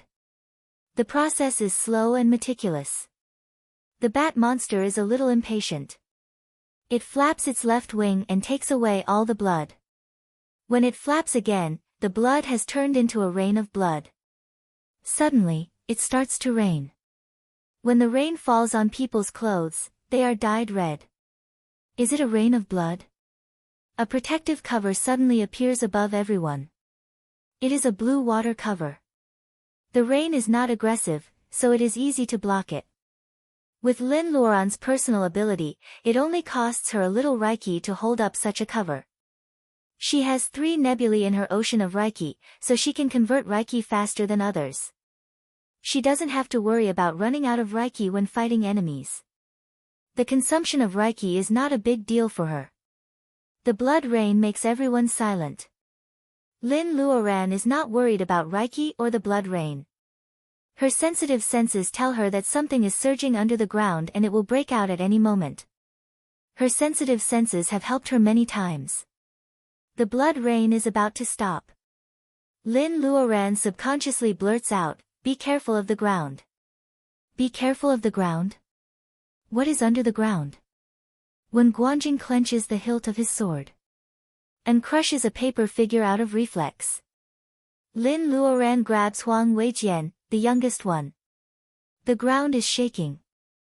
Before anyone can see what it is, they are thrown into the air together with the protective cover. The water barrier had several blood-red tentacles that were as thick as a person's waist. They were pulled into the air by something that looked like an octopus. Although the water barrier did not break, the cultivators inside could no longer maintain their balance and fell to the ground. Feeling the pressure from the water cover, Lin Luoran grabs Huang Weijian. She doesn't fall down, but she is scared. These tentacles are very powerful. Lin Luoran can't hold such a large protective cover for long. She has to disperse the tentacles. Everyone, hold up the protective cover. If you can't, group up with the people next to you. Don't let the tentacles touch you. Let's split up and cut off its tentacles. Hearing Lin Luoran's command, many small light balls in the water dome light up gradually. Except for fire, there are 4 colors: blue, gold, brown, and green. If a cultivator doesn't know how to build such a simple water dome, he or she will be laughed at. When Guanjing, who only has the fire element, is a tragedy. He lacks the fire element, so his fireproof cover can't be used at all. And throws a paper figure to him silently. When Guanjing is overjoyed, "Thank you, brethren." Lin Luoran wants to take Huang Weijian with her. The boy moves his pen and a faint golden light covers his body. It turns out that Huang Weijian also has the gold element in his Taoist root. Lin Luoran breathes a sigh of relief. "Are you ready?" "Yes, yes." Lin Luoran dispels the protective cover. The cultivators without flying magic weapons fall down first. They don't just fall down. They throw all kinds of attacks at the strange octopus. Blood splashes everywhere. Swords and magic weapons fall down. Some tentacles have been broken. Lin Luoran can't laugh, because the broken tentacles are growing back at a speed visible to the naked eye. There is no way to cut them off. Lin Luoran hasn't made a move yet. Even though some cultivators have been caught by the tentacles, she is still observing. It seems that she has to kill this thing with one blow.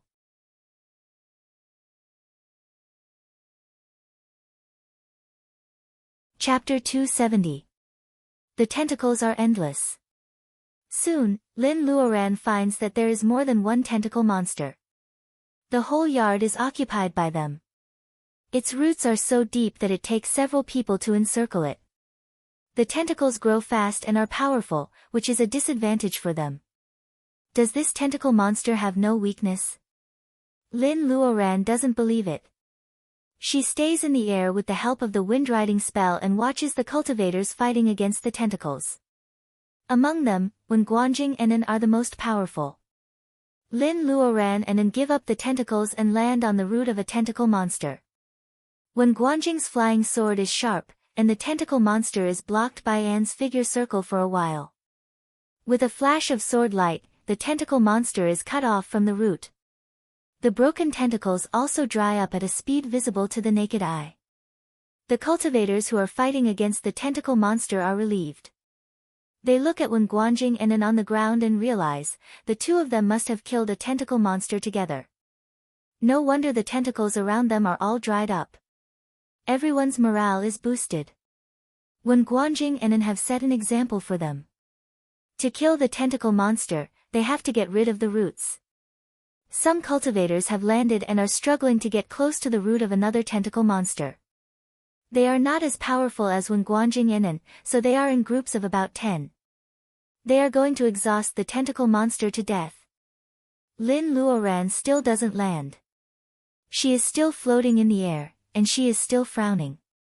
She doesn't believe that the damn bat can only summon such weak creatures after such a mysterious trick. Wen Guanjing and An are not so naive. They still stay at the place where the tentacle monster grew. In less than 2 minutes, another tentacle monster falls to the ground and turns into pieces of withered vines. Another victory makes the cultivators cheer. They feel that they have found a way to deal with the tentacle monster. At the same time, the ground is rolling again. A new tentacle monster breaks out of the ground where the first tentacle monster was killed. Compared with the first tentacle monster, this one is almost half the size. The cultivators who were cheering at the side were slightly careless, and some of them had already been swept away. The protective barriers on their bodies, which were originally able to resist, were actually crushed in an instant. It is even stronger than before. Lin Luoran concludes. She throws a golden light at the female cultivator and cuts off the tentacles around her waist. The female cultivator is still in shock. Lin Luoran pulls her up with a water rope. Your personal ability is not high enough. Stay with me. Thank you, Martial Uncle. The female cultivator is a little embarrassed.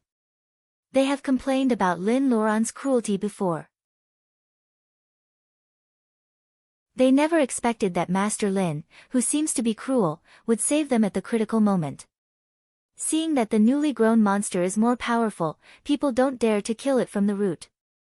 They have to choose the worst strategy, which is to waste their Reiki on the tentacles. However, they are not Lin Luoran. If this goes on, they will run out of Reiki soon. Even with the replenishment bolus, how long can they last? When Guanjing cuts off a tentacle and comes to Lin Luoran on his sword. Sister, we can't go on like this. I just observed that it took 2 minutes for the other tentacle monster to grow back. How about we? You mean, we should cut off all the tentacles from the root at the same time and use the 2-minute gap to escape from here? The revolutionary friendship between them was forged after fighting side by side. Before Wen Guanjing finishes his words, Lin Luoran can almost guess what he is thinking. Wen Guanjing nods. However, Lin Luoran is not as happy as he expected. She says slowly, let's not talk about whether we can get rid of the black cloth covering our heads in 2 minutes. Even if we can, the monster bat and crystal will not stop us from doing such an obvious thing. Wen Guanjing is stunned. He is so worried that he forgets that their enemies are not only the powerful tentacle monster, but also the monster bat and the bloodline who are hiding in the dark. Lin Luoran says more and more, Brother Wen, have you noticed something? Since you started talking to me, no tentacles have come to entangle you. Sister, are the tentacles afraid of your cultivation? Wen Guanjing's eyes light up.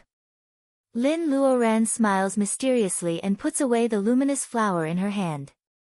In front of them, there is only the faint blue light of the protective shield. The tentacles rush over for a while. When Lin Luoran takes out the luminous flower again, the tentacles seem to be very disgusted. They rub against the protective shield and turn to the side. When Guanjing and the little female cultivator are stunned. The female cultivator hesitates and says, are the tentacles monsters afraid of the luminous flower? She turns around and sees that the brothers who have been given luminous flowers are much more relaxed in the yard full of tentacles. She is more convinced of her idea. Lin Luoran shakes her head, what they are afraid of is not the flower itself. Brother Wen, do you remember where I got the flower? How can he not remember the magnificent underground world under the Kalahari Desert, the opportunity for him to complete the level of training Qi, the unusual animals and plants, the horrifying blood sacrifice, the mysterious road to heaven, the mystery of the disappearance of the cultivator on the level of gathering vitality, the woman who calls herself the saintess of the Jiolili tribe, And the boiling lava she commanded, the scorching Kalahari Desert remains in Wen Guanjing's memory as a sea of red heat. Was it a fiery red heat? Wen Guanjing feels that he has finally grasped the key point. Yes, the tentacles monsters are not afraid of plants, but of the light emitted by plants. The tentacles are the underground plants that grow with the lava and are full of fire reiki. He can cut off the tentacles monster's roots with his flying sword. Isn't it because his flying sword is of the nature of fire? There is a lack of fire in the 5 elements here. If the black curtain is not deliberately mystifying, he should have thought of this. Sister, what should we do now? Lin Luoran smiles, they are afraid of light and fire. Let's borrow some light. Borrow light? How to borrow light? Now the sky is covered by the black curtain. Of course, they have to tear the sky apart. Even if they kill the tentacles monsters, they may not be able to get out. They have to break the black curtain above their heads. Lin Luoran thinks that the tentacles monsters are not the only ones who are afraid of light.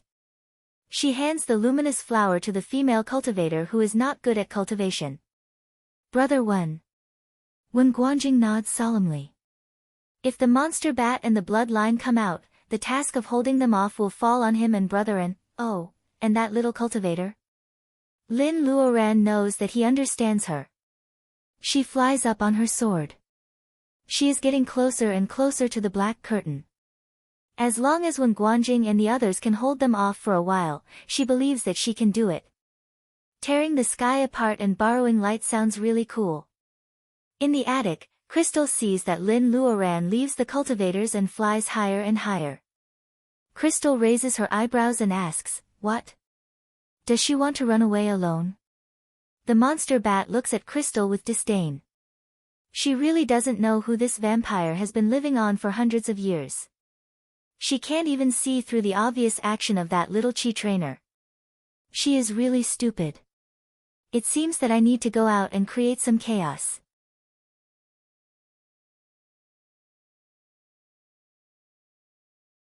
Chapter 271. Luoran, are you going to leave by yourself? Crystal flaps her wings and shows up in the air. She smiles at Lin Luoran. Unlike some foreigners who can't tell the surnames and first names of the Huaxia people, Crystal pretends to be familiar with the way she addresses Lin Luoran. Clearly, she wants to mislead the cultivators who are fighting with the tentacle monster into thinking that Lin Luoran is flying by herself. Is Lin Luoran going to run away by herself? Lin Luoran looks at her coldly and ignores her. When Guanjing flies over on his sword, Crystal, I've learned 2 new moves. You should practice with me. Crystal looks at him with disdain. St, do you think I'm a loser like Dana? Instead of being angry, when Guanjing laughs, we can't know whether I'm a loser or not until we fight. He taps on one of the tentacles of the monster with the tip of his foot, and the flying sword flies out of his hand. It is such a waste to hold a flying sword with only one hand.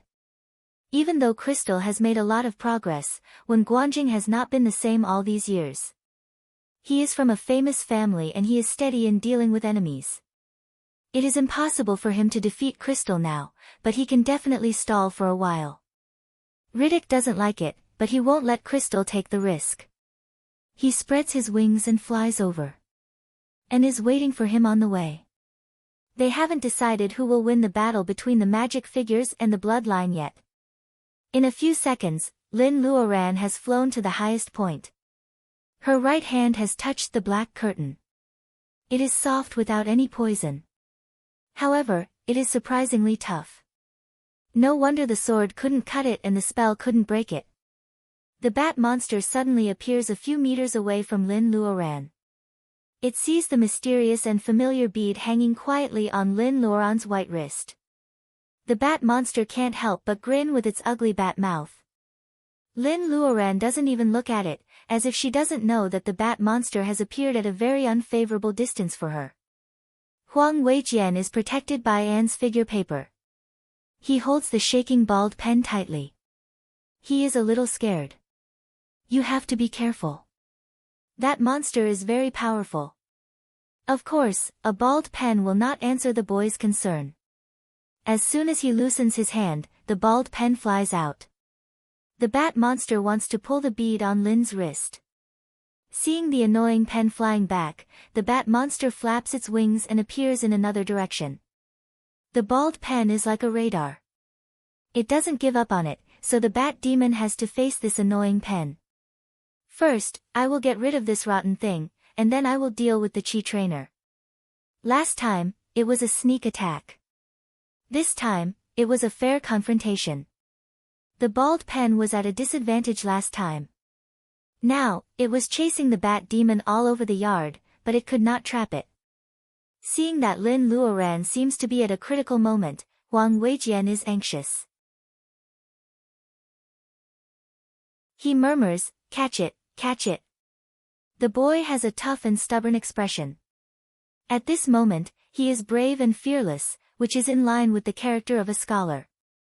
At this moment, Wang Weijian has touched the edge of the inheritance of Confucianism. What he can clearly feel is that the bald pen seems to understand his heart. The pen changes according to its master. The previous timidity is gone. It flies quickly and shrouds the bat monster in the light of the pen. The bat monster tries its best to attack. The light of the pen is shaking. Instead of retreating, Wang Weijian moves forward and shouts, "I am not afraid of you. I am not afraid of you." The boy shouts several times. He feels the blood in his body boiling. The light of the pen is as steady as his courage. No matter how crazy the bat monster is, the bald pen keeps it in place. Lin Luoran has a smile in her eyes. Her spiritual mind explores the space. She finds the fire phoenix is smelling the spirit wine awkwardly. Let's start. The fire phoenix doesn't roll its eyes at her because of its identity as an ancient mythical beast. This little cultivator always treats it as a part-time worker. How can it, as a member of the royal family, behave like this? Although it thinks this way, the fire phoenix knows that this is unusual. In the past, Lin Luoran, as the manager, would die. The fire phoenix and the silver fish would be lonely, but they would not be affected at all. They could even wait for the next manager quietly. However, the damn bat is a primitive monster. Maybe it has something special. If the sacred bead is damaged, the fire phoenix and the silver fish will be miserable. Therefore, the arrogant fire phoenix has to control its temper. Hearing that Lin Luoran says to start, it has to put down the spirit wine and sweep its long tail on the small volcano. A small strange flame is shaken off and flies out of the volcano. The fire phoenix takes a breath and the flame is sucked into its mouth. When all the feathers on its head are blown up, it opens its mouth and spits out a line of fire. The line of fire is flying. The fire phoenix is trying to force the strange flame out of the space with its own ability. The mist above the space makes it not as easy as it looks. Lin Luoran can also draw out the strange flame. However, in this dark environment, the strange flame will die out quickly. Why can't the fire phoenix do it? Lin Luoran doesn't understand. She is in a hurry and she can't waste time thinking about these details. A thread of fire flew out from the bead. Under the dark curtain of the world, it shouldered everyone's ardent expectations and shot towards a certain point in the dark curtain. Goldie, Goldie. Lin Luoran's spiritual mind has been cut off from the outside world. Only the blood connection in the master-servant contract allows her to contact Goldie. The golden hawk flying in the clouds screeches and dives down. It has heard its master's call. Its master needs it now. The golden hawk dives down from the clouds. Everyone can't help but follow it and fall on the top of the dark curtain. There is no news from the trapped people for a long time. Lu Zheng is already considering whether to contact the crazy Taoist to save the day. Lu Sanchun is angry with his superiors. He needs a weapon that can break through the defense. At this moment, Goldie, who has been hovering silently, dives down in a high profile. The little crown on its head is very proud. Did it receive orders from its master to tear apart this black curtain? Everyone is looking forward to it. Goldie comes to a place 5 meters above the dark curtain and stops.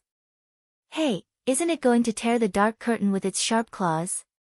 They guessed the beginning and the ending, but it seems that they didn't guess the process. The golden hawk is not what it used to be. The little crown on its head shakes and a white flame spits out from its mouth. It falls on a certain point in the dark dome. How can the flame be white? Before they could figure out the name that they recognized from the bottom of their hearts, they saw a layer of white ice appear on the black curtain where white flame fell.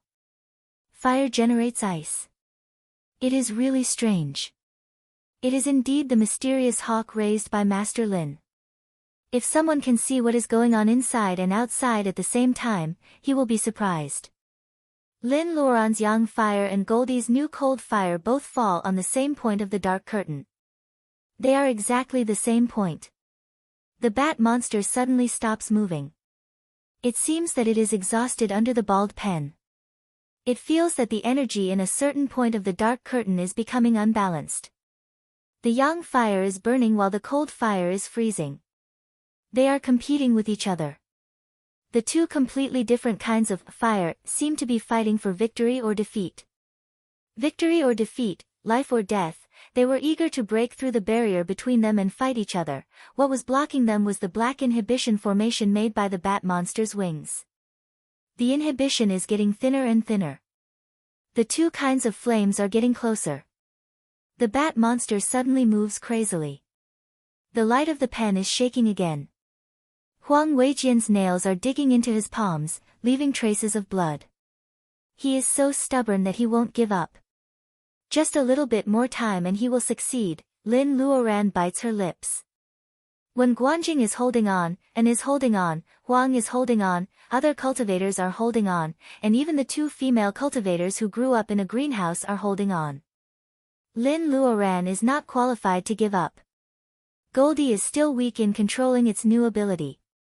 Lin Luoran can feel its exhaustion. It is not easy for the fire phoenix to give out its ability, which is against the rules of the space. Lin Luoran can feel that it is trying its best. Lin Luoran knows that every step she takes is more difficult than that of ordinary people. She has been blessed by the Tao of nature and laid foundation in 4 years. She has risked her life to reach the level of laying foundation. Every step is dangerous. There is no reason for her to give up now. She is so close. She must succeed. When a pair of black wings suddenly appears beside Huang Weijian, Lin Luoran feels that her heart is skipping a beat. Alice has a beautiful face, white skin, and royal blue eyes. She stays in the air and smiles sweetly. Crystal also smiles. Alice doesn't attack Huang Weijian. She just waves her wings and sticks to the boy's ear like a water snake. She is a cold-blooded vampire, but her breath is sweet and fragrant. This is the favorite sweet face of a teenager. It can satisfy every teenager's fantasy about first love. Huang Weijian is not in love, but he knows there is a difference between men and women. Because he doesn't attack, and's figure paper doesn't react at all. Alice's cold hands touch his cheek as she wishes. The boy pushes away the shameless girl of the bloodline in disgust. However, that hot-blooded courage, decisiveness, and perseverance were all deflated. The light of the brush can no longer trap the bat monster. It flaps its wings and flies out. Alice's expression changes immediately. She attacks Huang Weijian heavily. The boy subconsciously crushes the bamboo piece and gave him. The power of the figure paper wraps him up and he falls into the tentacle monster's territory. The huge tentacles immediately wrap around him, trying to suffocate him to death. Did he fail? The cultivator's hearts sink to the bottom. When Guanjing is knocked away as well as Huang Weijian, and is also defeated. The bat monster flashes and appears beside Lin Luoran's neck. It wants to suck the Qi trainer's blood dry to vent its hatred. Before biting, the bat monster takes one last look at Lin Luoran, hoping to see despair in her eyes. That will make it feel better. Why is she smiling in her eyes? Lin Luoran takes her hand away. A ray of sunshine that hasn't been there for a long time shines down. The tentacle monster immediately hides back to the ground as if it saw a ghost. The bat monster is stiff and motionless. It forgets to bite.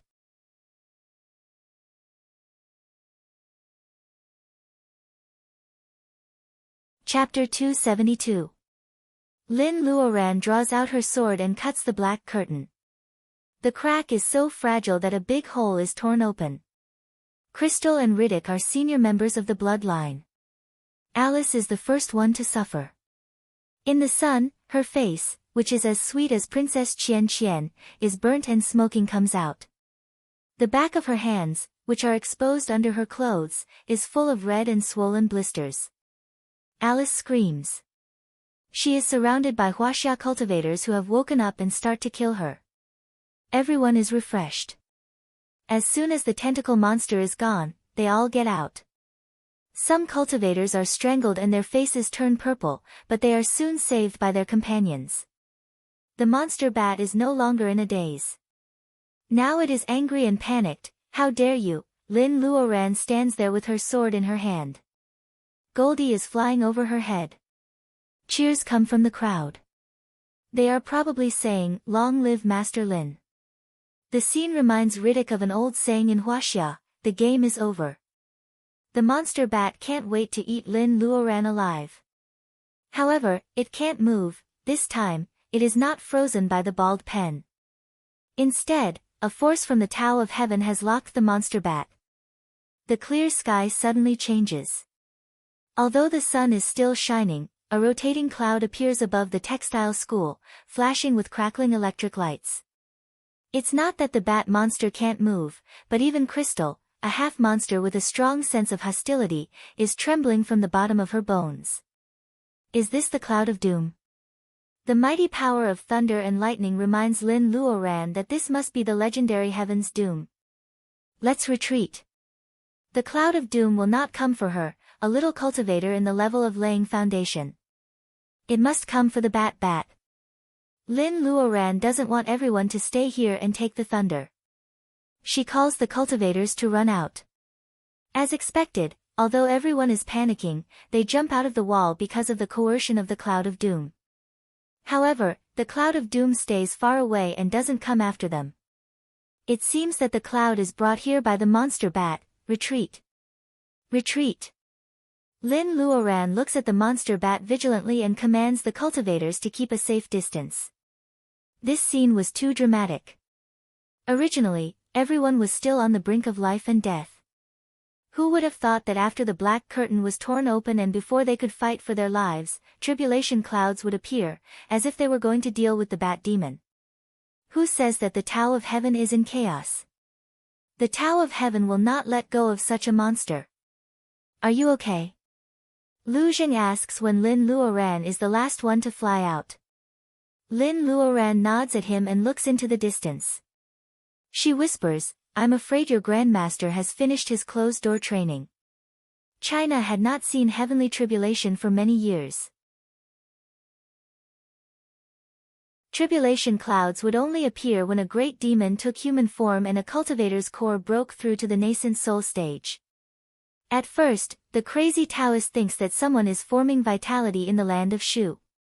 Feeling the power of the doom cloud, he has to drop the matter of the soul wood and rush to the western suburbs of our city.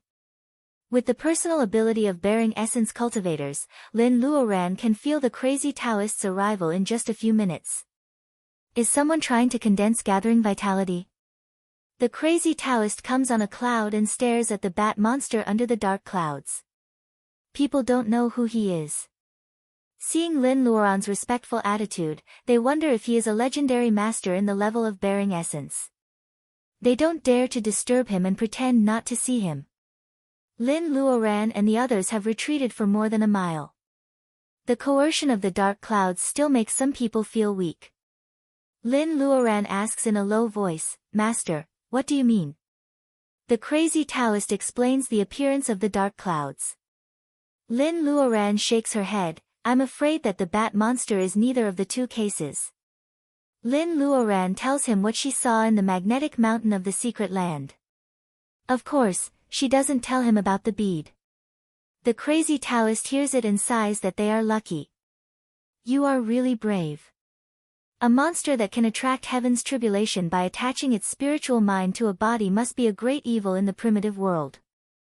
I'm afraid that it wants to catch you alive, so you can escape. Lin Luoran is stunned. According to what the crazy Taoist said, she seems to rely on the bead. She is a bit careless. If she and Goldie didn't work together to break the black curtain, the bat monster might have more tricks up its sleeves. They may not be able to escape like this. Lin Luoran is a little scared when she thinks about it. The crazy Taoist points at her and tells her to look at the field. The bat monster is stared at by the dark clouds and can't move. Crystal is certainly not feeling well. Only Riddick flaps his wings and finds that he can still move. Crystal, this cloud is so weird. Let's get out of here first. Seeing that his sister is in a daze, Riddick is about to pull her up. However, when he touches Crystal's arm, he feels a strong electric current running through his arm. Riddick almost loses his balance and falls down. He is anxious. It turns out that it is not that Crystal doesn't want to go, but that she can't. He doesn't understand why. As a member of the bloodline, he is fine facing the weird cloud, but Crystal looks like she is going to be punished. Yes, it must be the bat. Riddick looks at the bat monster and asks, "What did you do to my sister?" The bat monster laughs, "She has received a lot of help from me. The dark clouds have regarded her as one with me. Now, she has to go through the heaven's doom with me." Crystal smiles sadly. She has secretly killed many members of the bloodline in the past few years. If it weren't for this bat monster, her cultivation wouldn't be so high that she would be so ambitious. Did she kill so many members of the bloodline in the past few years just for today's heaven's doom? She can't accept it. She can't accept it. Crystal looks at Lin Luoran with hatred. Her infatuation with Lin Luoran turns into hatred. She moves her lips and says in a voice that no one can hear except for the bat monster and Riddick, "Brother, we have been brother and sister for hundreds of years. You have always been tolerant of Crystal's capriciousness. Today, please let me go again and promise me one thing, okay? Do vampires also have tears?" Riddick feels that his already cold face is even colder. He knows what Crystal is going to say and he nods with tears in his eyes. Crystal smiles again. The flowing golden lines on her wings make her stunningly beautiful under the changing dark clouds. "Baron Roddick, please swear to me that you will take good care of our holy relic." "I will protect the holy relic with my life and carry on the bloodline of our clan." "Honorable Earl Crystal." Riddick chokes with sobs and kneels down on one knee in the air. What are they doing? When Runlon is fearless because she is ignorant. She has no idea who the crazy Taoist is. She pulls the dirty Taoist who is closest to her. The crazy Taoist smacks his lips. They are entrusting their orphans. Ah, entrusting their orphans. When Runlon feels that this is a serious matter, she runs over to inform Wen Guanjing. These monsters are probably planning to escape. God's doom is not reliable. A ring falls off Crystal's neck and falls into Riddick's palm. The bat monster sneers, "Why don't you stay with me?" Crystal screams, "Don't even think about it." She moved with all her might and knocked Roddick out of the minefield, causing him to fall far away. As soon as the target moves, the dark clouds rumble and a purple lightning bolt thicker than a bucket strikes down. The bat monster doesn't expect that Crystal will suddenly move and cause the god's doom to come early. Crystal rushes over and hugs its body tightly. The purple lightning bolt strikes so suddenly that the crazy Taoist doesn't expect it either. Seeing that Riddick is trying to escape, Wen Guanjing leads people to surround him. Riddick, who has the holy relic and is immersed in the pain of losing his sister, is not someone that Wen Guanjing and others can stop. The crazy Taoist can witness the god's doom with his own eyes and feel its destructive power. This may be the only chance in his life. He will not let it go easily. In the eyes of the crazy Taoist, letting an insignificant vampire escape is not as important as perceiving the heaven's doom. What's more, he stops Lin Luoran and says, "Look. This may be the last heaven's doom that cultivators on the earth can see." Purple lightning struck down continuously with an earth-shattering might. The wind and clouds are stirred up by the dark clouds. The sky in the western suburbs of our city has changed color. The lightning strikes are more powerful than before and the whole earth is shaking. At this moment, people in the counties and cities around our city see the sudden change of the weather. The heavy rain suddenly falls and all the animals in their homes are terrified. Even Goldie is scared and lands behind Lin Luoran. Goldie is also an alien species. When it transforms, it will not be able to escape this. 9 levels of Heaven's Doom. What is the background of this bat monster? A trace of its spirit can cause 9 levels of Heaven's Doom. The crazy Taoist narrows his eyes and murmurs. Only the bat monster, which is hugged by crystal, can answer the crazy Taoist's question, not because it has a high level of cultivation, but because someone has sworn to the Tao of nature and promised the eternal doom to the vampire bats. The Tao of nature. The bat monster sneers. Since it can be used by people, it has never been fair. The venerable is not convinced. He will never give up and let the vampire bats come back to this world. The resentment that has been suppressed for tens of thousands of years, and in its opinion, the unfair treatment of tens of thousands of blood bats has made the bat monster, or rather, the incomplete black shadow venerable, so angry that it even slows down the 9th level cloud of doom. This is an anomaly that is not noticed by people. The thunder of Heaven's Doom only slows down for a few tenths of a second, which may be enough to change a lot of things. Boom, boom, boom. The dark clouds have accumulated the great power of the last strike. The purple lightning, which is more despairing than the previous 8 lightning strikes, finally falls.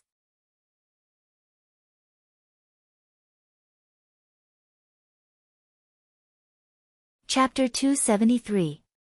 The 9th round of thunder strikes down. The dazzling lightning hurts people's eyes. When they open their eyes again, the swirling airflow has disappeared. The sky is clear and the sun jumps out of the thick clouds. The walls and buildings of the textile school have almost collapsed. Smoke is everywhere. A deep pit with a diameter of several meters is left in the yard. The crazy Taoist is still thinking about the aftertaste of the Heaven's Doom. Lin Luoran's level is much lower, so she wakes up first.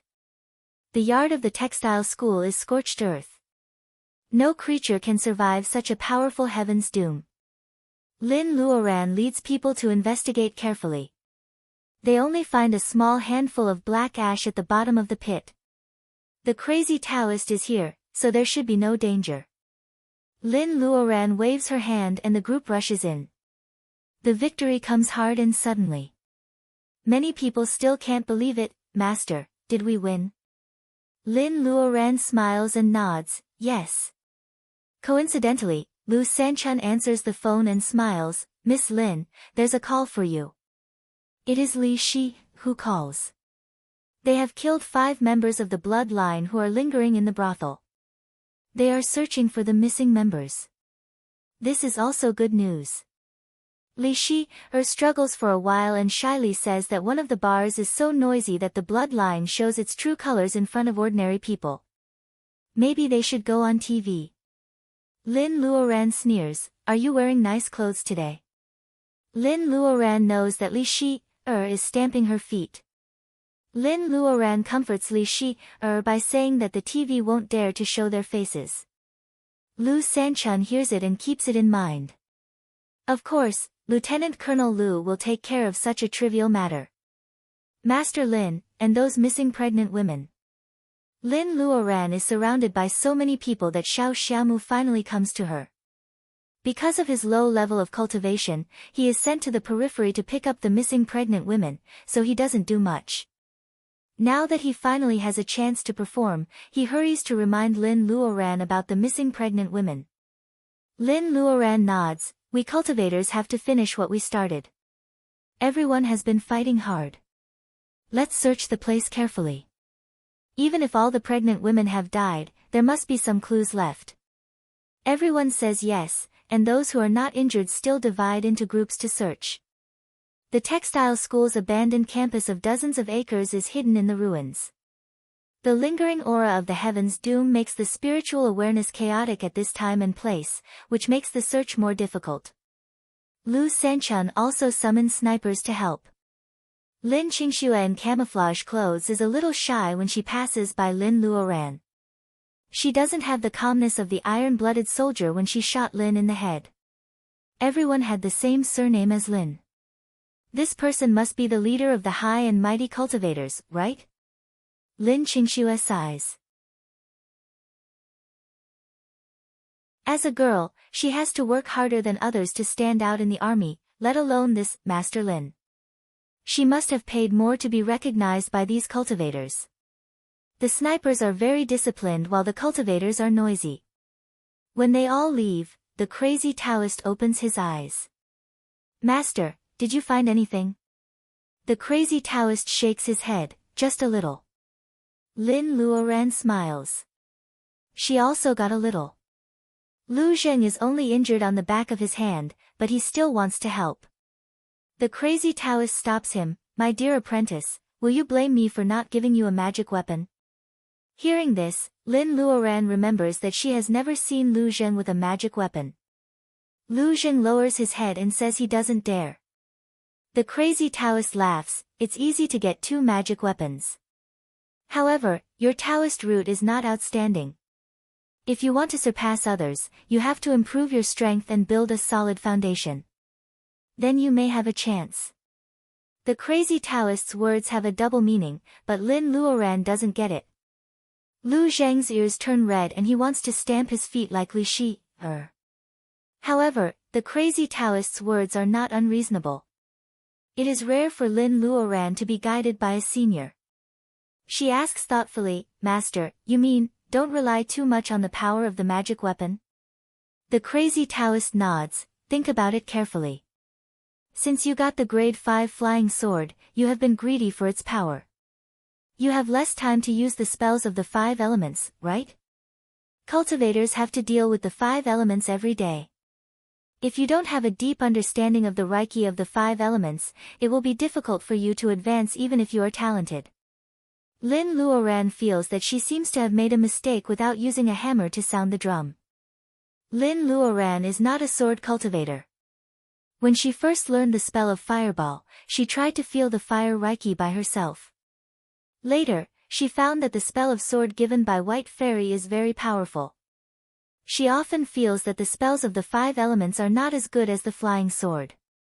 She often uses the natures of water and fire, and occasionally uses the natures of wood and gold. As for the natures of earth, she almost never uses them. Since she laid foundation in the blood pool in the underground palace, she has passed the early stage of laying foundation and is still in the middle stage. However, she has been absorbing Reiki all the time. Why hasn't she made a breakthrough yet? The crazy Taoist's words enlighten her. Lin Luoran solemnly bows to him. The crazy Taoist waves his hand and points at Goldie in the air. Your hawk is good. Did you bring it from the secret land? Yes. The crazy Taoist smacks his lips and says regretfully, it is really fat. What? It is really fat. It is not raised for food. Lu Zheng's eyebrows twitch. He really wants to drag his grandmaster back. Lin Luoran doesn't seem to hear him. She asks curiously, Master, did you enter the secret land? Of course. Otherwise, how could I lay foundation? My master doesn't know how to make elixirs. Sometimes the crazy Taoist talks in an orderly way. At least today, except for the sentence, you are so fat, Lin Luoran doesn't see him go crazy. She is less vigilant and asks casually, Master, did you catch a monster as your pet? The crazy Taoist's face suddenly turns black. He says in a muffled voice, yes. Lu Zheng is surprised. He has been cooking for his grandmaster for several years, but he has never seen a bird feather or a beast dung, let alone a pet with intelligence. Lin Luoran is curious about what the crazy Taoist took out. However, the crazy Taoist's eyebrows twitch and he says in a muffled voice, "That guy ran away again, caught a monster and ran away again?" This is not a happy topic. When Lin Luoran is about to resolve the awkward atmosphere, the other side has found something noisy. "Master Lin, we may have found the whereabouts of those pregnant women." "Found?" Lin Luoran and Lu Zheng are not in the mood to ask the crazy Taoist about the monster anymore. They run over. In front of the ruins, rubble and broken bricks are lying all over the ground, mixed with steel bars and beams. Xiao Xiaomu says excitedly, "Officer Lin, tell me what you found." Officer Lin is Lin Qingxue. Her tan cheeks are not as happy as Xiao Xiaomu's. She takes a step back and pulls up a clump of weeds under the tree, revealing the fine barbed wire. "Is it a basement?" "What a coincidence. How did you find it?" Everyone's focus is on searching the ruins. Who will notice a clump of weeds in the yard? This female soldier is really observant. Lin Qingxue calmly explains, "Officer, it's late autumn now. The grass is too green." In fact, many smart cultivators have guessed it before she says it. However, Lin Qingxue is the one who found this place. Cultivators are also proud, so they don't want to take the credit of a little girl. Lin Luoran looks at the clump of weeds. It is not green, but the other grasses in the yard are all withered. When the tentacle monsters fought, the withered grasses were all broken. However, this clump of weeds is still tenacious, so there are not many casualties. Of course, this clump of weeds is not so withered. Lin Luoran thanks Xiao Xiaomu. Xiao Xiaomu lifts the barbed wire. There are asbestos and cork in the middle. The door is soundproof. No wonder they can't get anything without the help of spiritual mind. White light comes out of the hole. There is light in the basement. Lin Luoran has the highest personal ability, so she goes down first.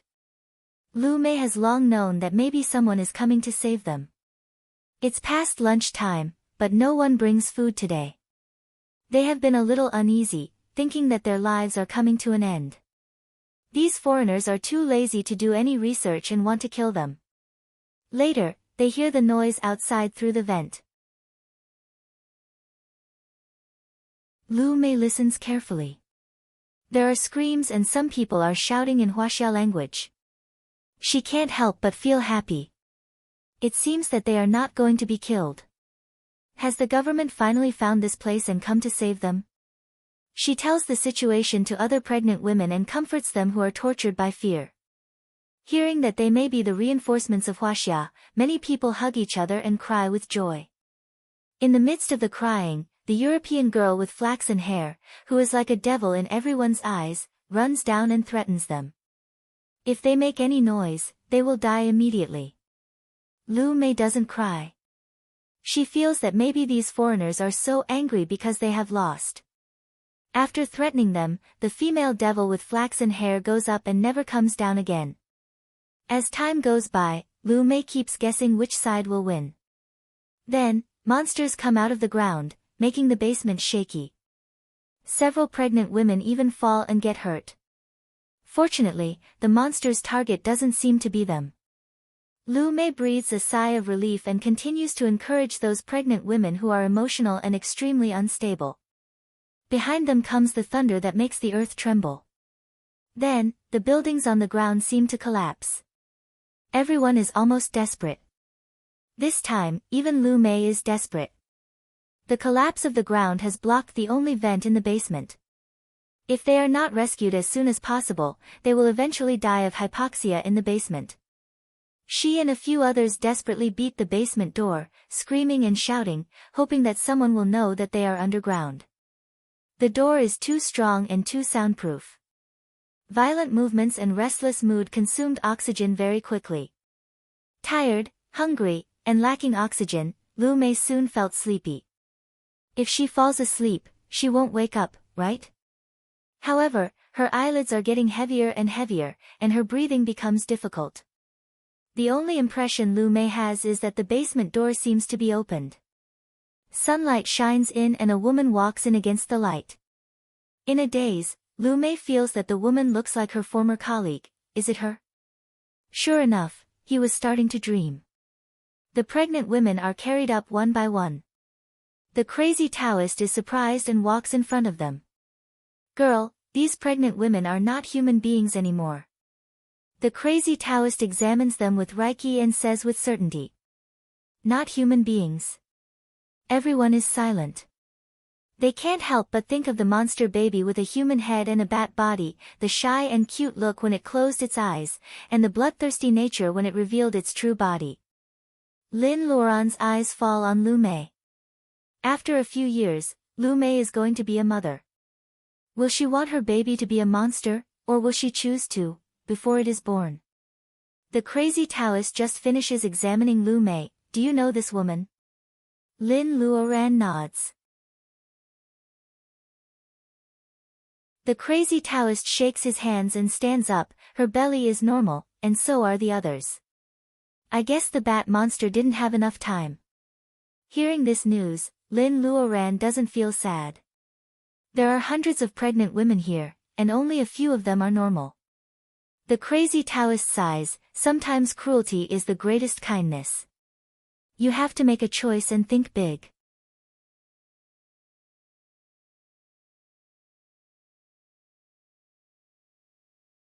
Chapter 274. Huaxia cultivators' encirclement and suppression of the bloodline should be a great victory. The news of victory will not be announced to the public, but it still causes a lot of discussion on the BBS. Or should I say, celebration. Lin Luoran later learned that there are more than 8,000 active users in the tribe of cultivators. There are a lot of cultivators in the state of Huaxia. However, the proportion of cultivators in the total population of the state of Huaxia is very small, not to mention that there are many reserve cultivators like Xingtian. When this news was released, the number of people online on the forum reached its peak. The whole forum was discussing this victory without any casualties. Not counting those who were seriously injured, the junior brother who lost his arm was very pitiful. However, it was said that martial Uncle Lin favored him. This could be said to be a blessing in disguise. Perhaps influenced by the victory in the R-City battle, the guards in the north and the thieves along the sea also win a great victory under the leadership of a cultivator in the level of laying foundation. Lin Luoran is the center of the discussion in the tribe. There are not many female cultivators. After the video of Li Shi being beaten is circulated, the brothers and sisters who have never seen Li Shi feel sad. Cultivators are also otaku. Those who have seen Li Shi say that she is a sweet and cute school sisterly. Male otaku cultivators feel sad that as school sisterly becomes more and more powerful, she will become school sisterly sooner or later. When she becomes school Uncle Li, like Lin Luoran, they will not be able to live anymore. Lin Luoran doesn't know that her and Li Shi's cultivation have stimulated many promising young men. Many low-level male cultivators work harder than before. Let's talk about this later. Compared with the discussion in the tribe and the people's doubt about the strange cloud in the western suburb of our city, Lin Luoran's life is very leisurely. To be more precise, she is so leisurely, she doesn't cultivate or practice swordsmanship every day. She gets up at sunrise and goes back to her room to sleep at night. She has officially entered the life of an old man. Yes, she really sleeps every night instead of meditating in the basement. Although Mrs. Lin suspects that her daughter might have been stimulated, her father rebukes her several times and she is happy to accept Lin Luoran's leisurely life. Lin Luoran's family has enough money to support the family. Lin Luoran's leisurely life doesn't mean that she only eats and sleeps every day. It's just that she seems to have forgotten to cultivate and become idle. Well, in fact, she is also very busy, okay? Every morning, she is busy in the space, picking fruits and vegetables, taking care of spirit herbs and flowers, and playing with the shy little silver fish. The huge dragon bones in the space are gone. The little silver fish secretly told Lin Luoran that and the fire phoenix moved them to the cabin. Lin Luoran has promised the fire phoenix that she will get the dragon bones for it. She doesn't care about where the dragon bones are going. What's more, she is curious about the inside of the cabin. Lin Luoran wonder. Is the cabin? She pesters the silver fish to tell her about the situation in the house. However, the fire phoenix angrily pulls the silver fish away and gives her a contemptuous look. Lin Luoran has an illusion that she is trying to get information from the silver fish like a child. Lin Luoran asks the silver fish to tell her about the cabin. The fire phoenix pulls the silver fish away angrily and gives Lin Luoran a look of disdain. Lin Luoran has an illusion that she is trying to get information from the silver fish. Lin Luoran pulls out 2 cabbages, some chives, and a bag of black fungus from the wet wood. Lin Luoran leaves the space, puts the vegetables in the kitchen, and goes to the backyard with her mother to trim the branches. The environment of Lin's house is very good now. Even Lin Luoran is afraid of being punished for wasting the hard-won Reiki. There are not many useless flowers and trees in the backyard. Fruit trees are planted along the wall. Not to mention peach trees, apples, pears, cherries, loquats, strawberries, oranges, and persimmons are just common fruits. Lin Luoran wants to have a try. She also grows mangosteen and coconuts, which can't be grown in the basin of Chuan province before. The reason is that these fruit trees are bred in the space by Lin Luoran, in addition to the environment of Lin's house. Because of the different planting times and varieties, some fruits have been picked out, some are just germinating, and some are blooming, attracting a swarm of bees that come to settle down in Lin's house. Most of the honey they make goes to the cyan little fox. Even Lin Luoran has only tasted a little bit. There are many kinds of fruit trees. Lin Luoran only plants 1 or 2 of each kind.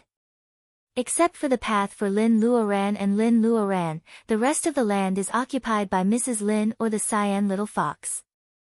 Mrs. Lin has planted many herbs, some of which Lin Luoran doesn't even know. It is late autumn. Chestnuts are still hanging on the branches, strawberries are still plucked, and seasonal fruits such as peaches and loquats have long been eaten. Lin Luoran and her mother come to trim the branches. No matter how good the backyard of Lin's house is, it is not a mysterious space. It is necessary to trim the branches and take good care of the fruit trees in the coming year. Mrs. Lin eats and drinks with Reiki every day. Since she took the Skin Beauty bolus and became younger, she has not aged in the past few years. Her face is ruddy and her hands and feet are strong. She holds the scissors and gently cuts off a branch as thick as a thumb. Lin Luoran follows her mother. She has done this kind of work when she was a child. Thinning the branches will make the fruit trees less dense and bigger next year. Do you remember that we used to contract several acres of orchards when we were young? It is rare for Mrs. Lin to work with her daughter. She starts to talk while trimming the branches. How can she not remember that Mr. Lin also wanted to improve the family's life? He contracted 10 acres of orchards in the village to be responsible for his wife and daughter. The 3 of them worked hard for 2 years. Even Lin Luoran went to the orchards to pull weeds and trim branches after school. Mr. and Mrs. Lin collected manure from everywhere to increase the fertility of the orchards. People in Li's village always made sarcastic remarks about the Lin family. In the 3rd year, the orchards paid off for the Lin family. The orchards were red and big, and they sold at a good price. If it goes on like this, the Lin family will work together and work hard for a few more years. They will at least be well off. Lin Luoran used to grit her teeth whenever she thought of this. Now that she is more open-minded, she doesn't care about it anymore. I remember. Didn't we return the orchards to the village? The Lin family is not a family of the same surname. It is natural that some people are jealous of the orchards. However, they shouldn't have waited until the Lin family invested all the money they earned into the orchards, built the walls, fertilized the orchards, and applied medicine. In the end, the Lin family failed to keep the orchards. Instead, the Lin family owes a lot of money, which further discourages Mr. Lin's entrepreneurial enthusiasm. Lin Luoran still remembers that her honest father used to cry with his back against the fence. Living in Li's village, Mr. and Mrs. Lin, including Lin Luoran, are all silent and weak. Mrs. Lin is also unhappy about these things. Why does she bring it up again today? Mom, why do you bring it up again? Mrs. Lin sighs. I still remember that because of the orchards, we didn't have any money for the spring festival. Auntie Li gave us 2 pieces of meat. Lin Luoran is trimming the branches and leaves. Mrs. Lin is the kind of person who can't hold back her words.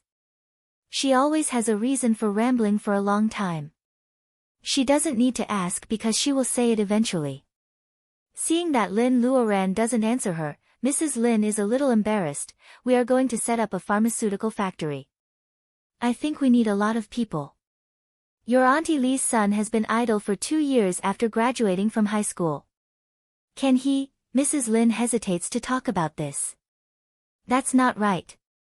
Auntie Li's family used to be the only one in the village who was friendly to the Lin family. Mrs. Lin should know Lin Luoran's character well. If Lin Luoran can arrange a job for Auntie Li's son, she will agree without hesitation.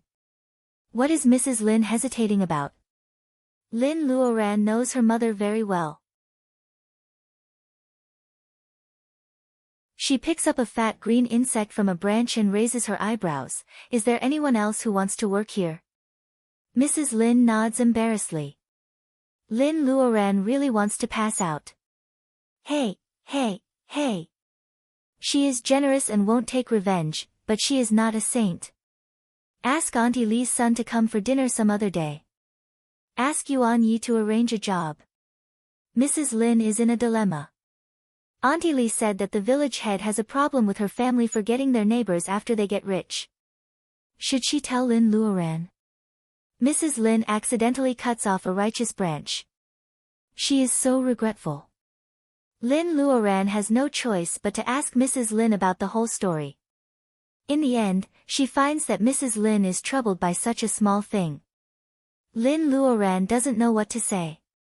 Lin Luoran thought that the whole family has reached a consensus to live a leisurely life and work together on the road of cultivation. It turns out that Mrs. Lin is still worried about the trouble of the unruly villagers in Li's village. Mom, when Auntie Li comes, let's give the old house to her family. Anyway, we are outsiders and it is not our ancestral property. We won't go back. Why should we worry about the trouble of the villagers in Li's village? Mrs. Lin is a little hesitant. Will it be a good idea? What if something happens to our family? We don't even have a place to stay when we go back. Lin Luoran laughs. It turns out that Mr. Lin has never calculated the family property for Mrs. Lin. She pointed at the entire Lin mansion. This mansion was bought by my daughter 5 years ago. Master Jia sold it to me cheaply for 20 million. What she was implying was that it would only be worth more after 5 years. Mrs. Lin's mouth is wide open. She knows that it is expensive to buy a house in the city, but she still can't accept the fact that she spent 20 million yuan on her current house. With inflation, money is becoming less and less valuable. If this house is sold now, it will be sold for more than twice the price, right? Lin Luoran calculates with her fingers. Although our villa in Mount Qingcheng was given to us as a gift, it was worth more than this amount. Lin Luoran stretches out one hand and makes a vertical gesture with her fingers. 50 million yuan. Mrs. Lin knows that her daughter has become rich after cultivating, but no one has ever told her that the 2 houses are worth so much. Mrs. Lin suddenly feels that she is not a good mistress of the family. She doesn't want to talk anymore. Lin Luoran takes her mother's hand and comforts her. Mom, we will live a better life. We don't have to worry about those people anymore. You have to believe me. Lin Luoran will work hard to cultivate even if she has to protect the family. Therefore, she insists on going to the mountain to water the herbs after lunch. Seeing that the fruit tree is almost pruned, Lin Luoran goes to the kitchen with her mother.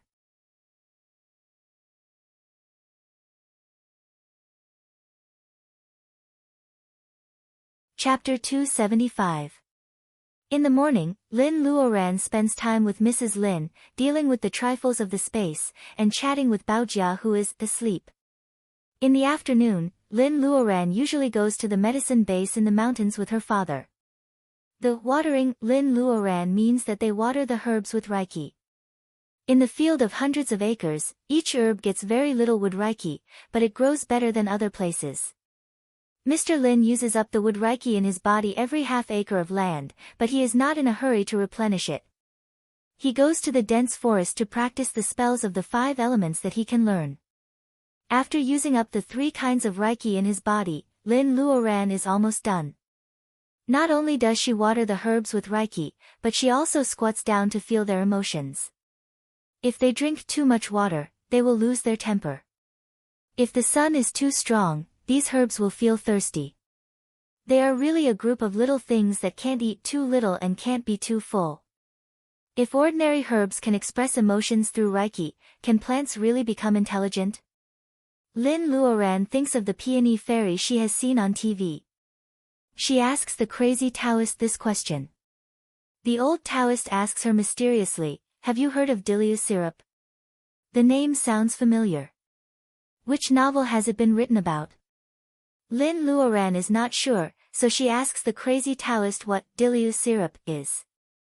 If beasts want to gain spiritual intelligence, other than being gifted and muddle-headed cultivating to the point of opening their spiritual apertures, they can only rely on things like emperor molasses. However, plants are one level lower than beasts. They don't have any natural gifts left behind.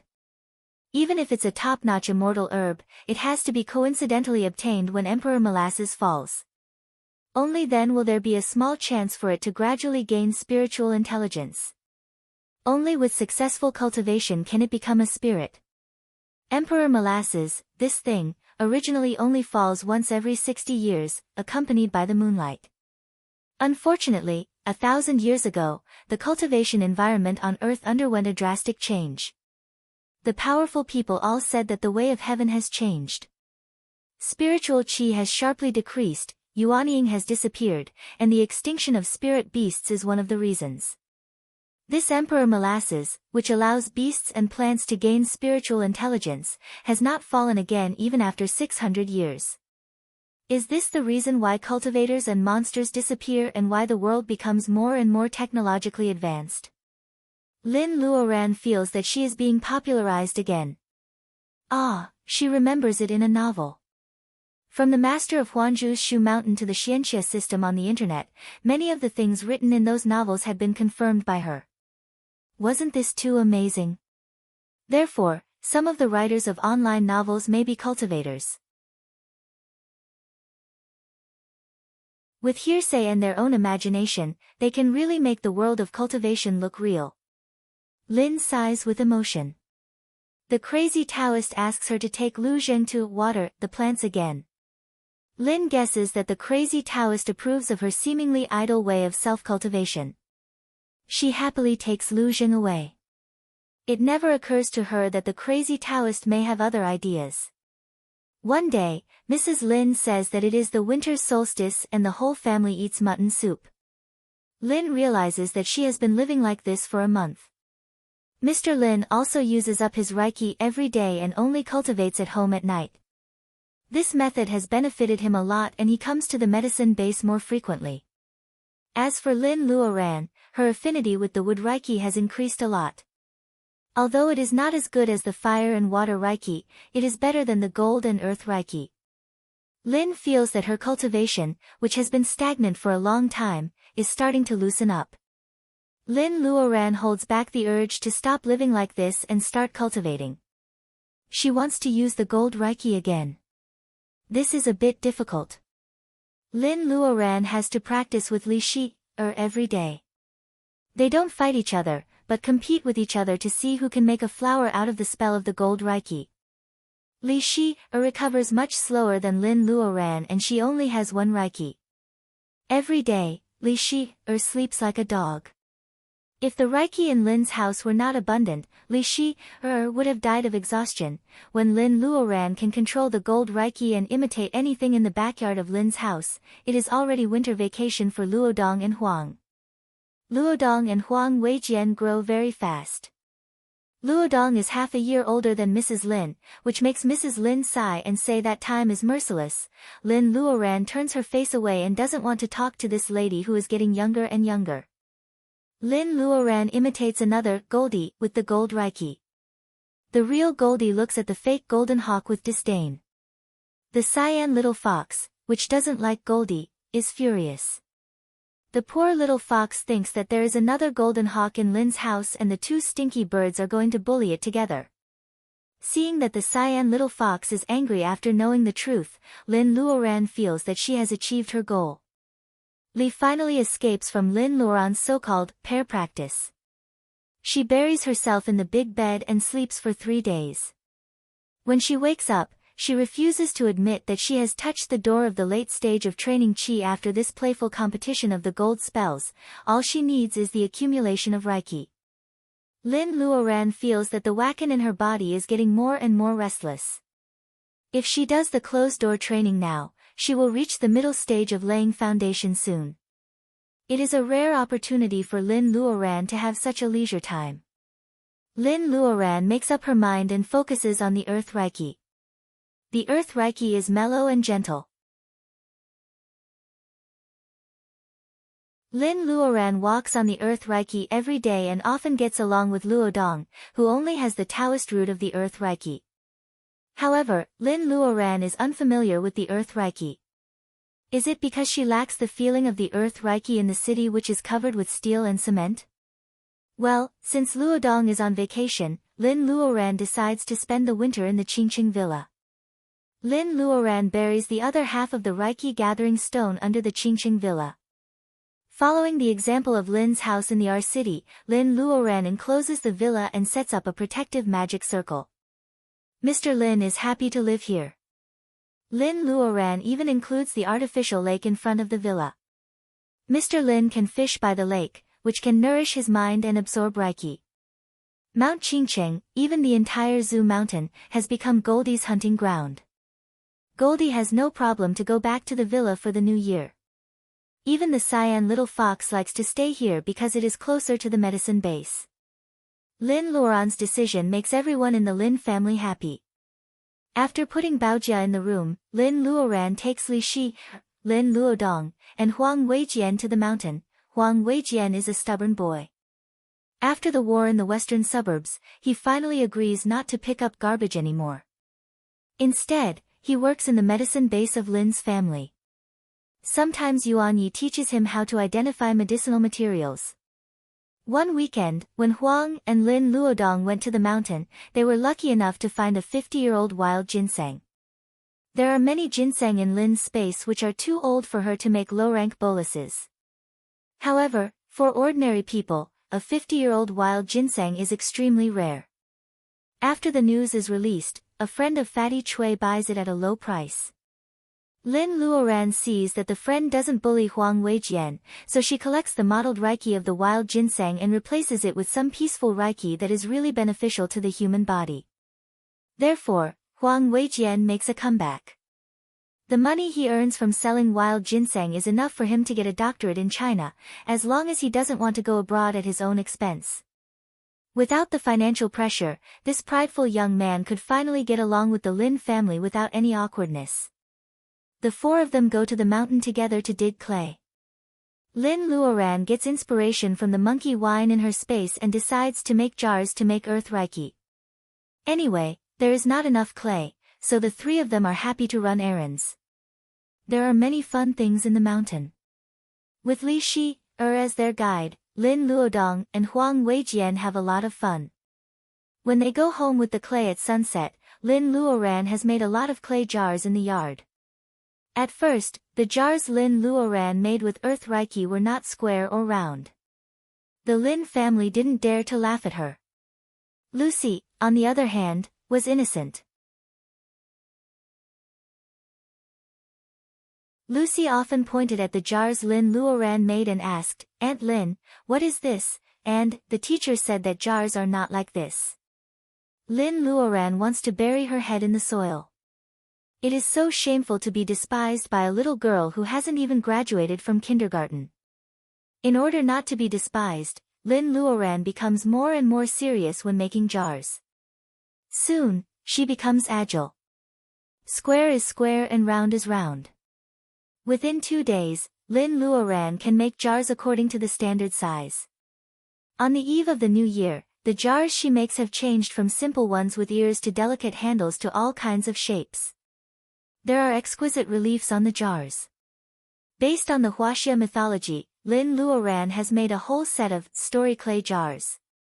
Looking at the jars in the yard, the Lin family is stunned. Lin Luoran's progress is obvious. These jars are no longer ordinary jars. They have the quality of art. Sister, Huang Weijian said that the Mount Qingqing will be very lively on the first day of the new year. It is a waste to leave these jars here. How about we set up a stall and sell them? Lin Luoran has made too many jars. She decides to listen to Luodong's suggestion and sell jars on the first day of the new year. On the eve of the new year, the Lin family set off 2 strings of firecrackers. This is a family reunion. Lu Zhen goes home to accompany his parents, so Lin Luoran invites the crazy Taoist to have a reunion dinner. Of course, there is also Commander Qin. The crazy Taoist looks at Lin Luoran and keeps nodding. He must have noticed that Lin Luoran's affinity to the 5 elements has increased. After dinner, Lucy asks to set off fireworks. It is troublesome to go down the mountain to buy fireworks. Lin Luoran pinches the 5 elements Reiki into a bunch and blasts them into the sky. The fireworks are breathtakingly beautiful. Lucy's hands turn red from clapping. Wang Miao Yi, her husband, and Commander Qin will never forget the new year in Villa number 18. The reunion dinner doesn't end until late at night. Lin Luoran thinks that the kids won't be able to get up the next day. However, the excitement of selling jars makes the 2 teenagers clean up early and they are ready to go. It will be too ostentatious to set up a stall in the car. Lin Luoran puts all the jars in the space and leads the 3 of them to the front of the mountain by taking a shortcut. At the foot of Mount Qingqing, it is really lively. There are many pilgrims burning incense. Lin Luoran and her friends find an empty space and put all the clay jars out. Some of the jars are simple and some are exquisite. Lin Luoran and her friends only sell them for 10 yuan each. Many pilgrims are superstitious and leave. A rich young man buys all the jars that are based on the Huaxia mythology. He carefully carries all the jars to the car and drives far away. He stops at the intersection and gives them to Mu Tiannan, who is waiting there. She's just a little beautiful. I don't know why you have a crush on her for so many years. Mu Tiannan touches the jars carefully and ignores the young man.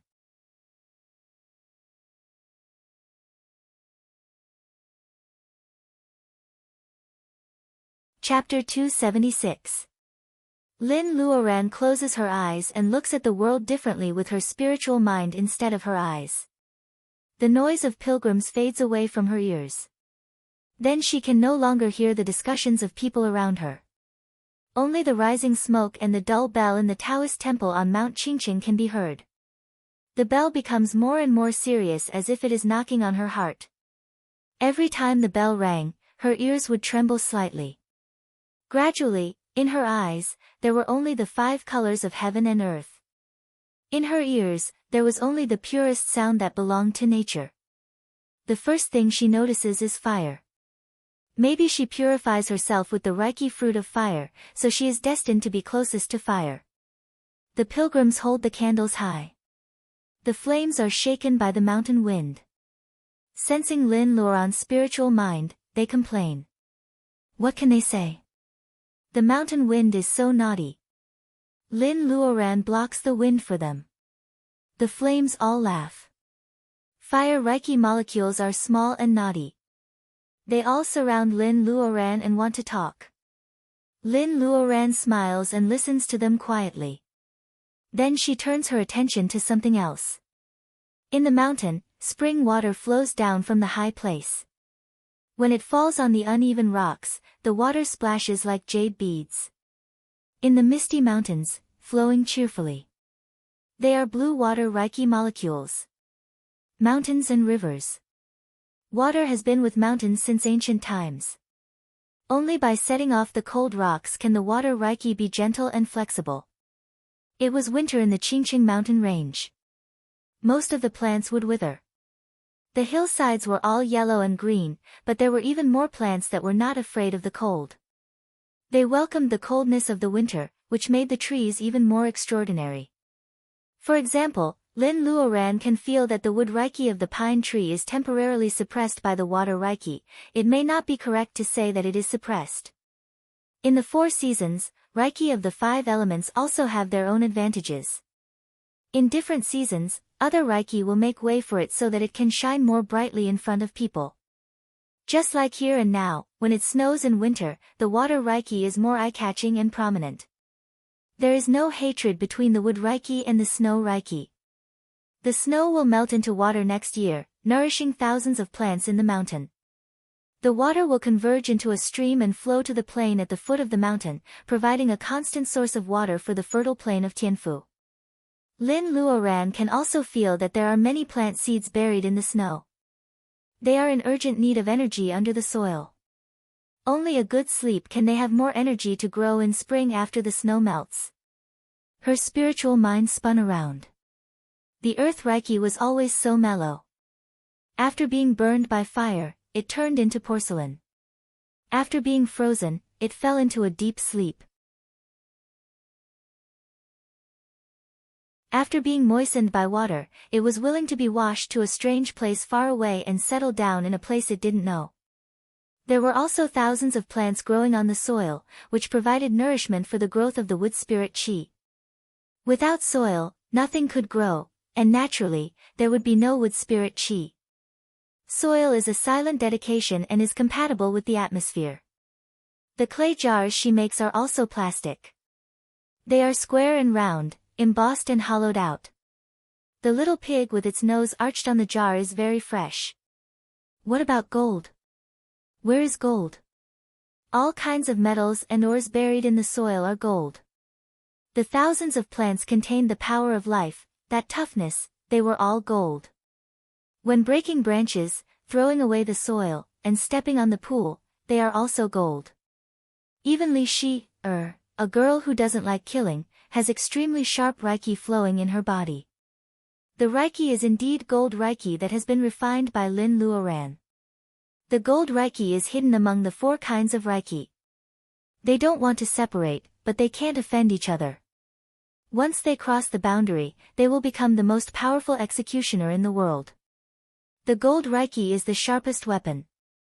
The reiki of the 5 elements are around Lin Luoran. Lin Luoran feels that she understands them more and more. The world is vast and the 5 elements make up everything in the world. How can she say that she has understood the reiki of the 5 elements? However, Lin Luoran's spiritual mind is wandering in the forest. She watches birds, listens to insects, looks down at the frost on the pool, feels the flying flowers and leaves, feels that everything is alive. The nature of earth is compatible with the sharpness of the gold reiki. Lin Luoran feels very happy. She smiles. There seems to be some kind of bridge between her body and the outside world. The reiki of the 5 elements swarms in. Standing at the foot of the busy mountain, Lin Luoran feels that the reiki in her body is resonating with them. Lin Luoran doesn't extract the vitality of everything for her own use. She doesn't lack reiki. What she needs is an epiphany like this. Yes, she has an epiphany. She has leveled up. Reiki is running in her veins. The reiki stored in her blood, meridians, bones, and even hair now swarms to the ocean of reiki in her pubic region and is swallowed by the 3 rotating nebulas. Every time the nebulas spit out, the reiki is turned into wakan. More and thicker than before.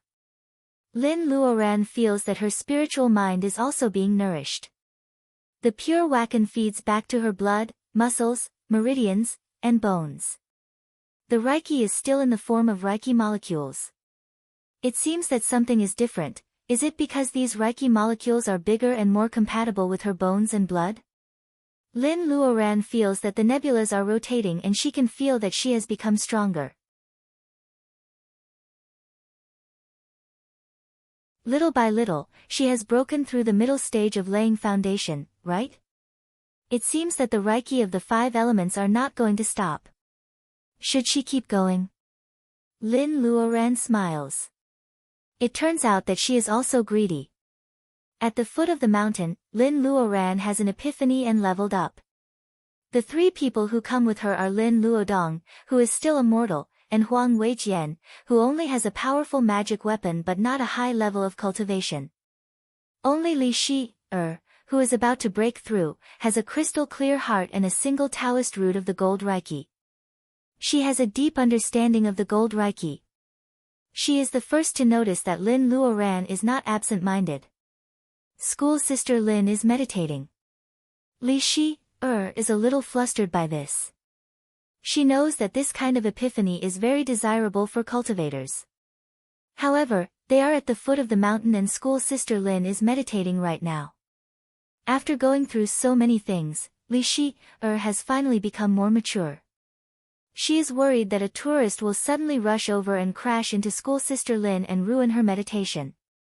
Li Shi, can't use cultivation methods here, which may disturb school sister Lin's meditation. She has to call more people to protect her. Li Shi, makes a decision quickly. She asks Lin Luodong to clean up the stall and sends Huang Weijian to walk around Lin Luoran. The young man's unapproachable aura makes the tourists feel frozen. Many people unconsciously avoid him. Li Shi, also calls Yuan Yi, a cultivator of the Lin family, and Mr. Lin. Thinking that everyone is coming to the foot of the mountain, Li Shi, feels relieved. Standing beside Lin Luoran, Li Shi, feels that her spiritual mind is extended and her state of mind is opened. God, there are so many Reiki of the 5 elements around school sister Lin.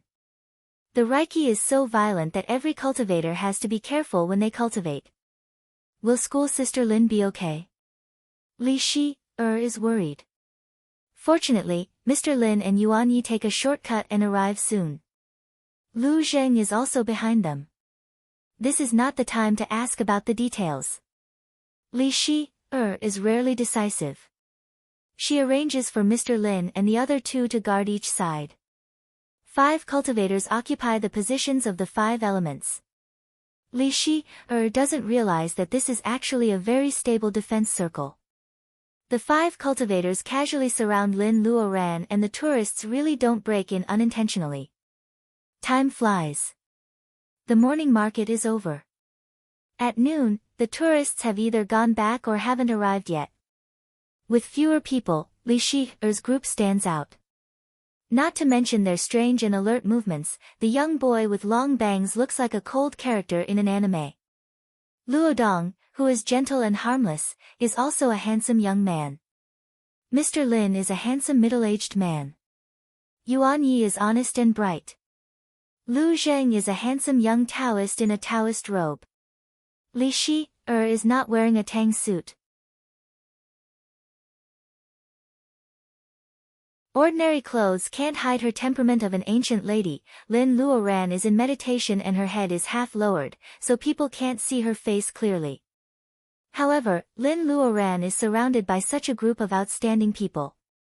The appearance of this group of people is so outstanding that people don't dare to approach them and they can't escape from pointing at them. Li Shi, feels uncomfortable as if she is a monkey being watched. She stares back at the tourists, which makes them laugh.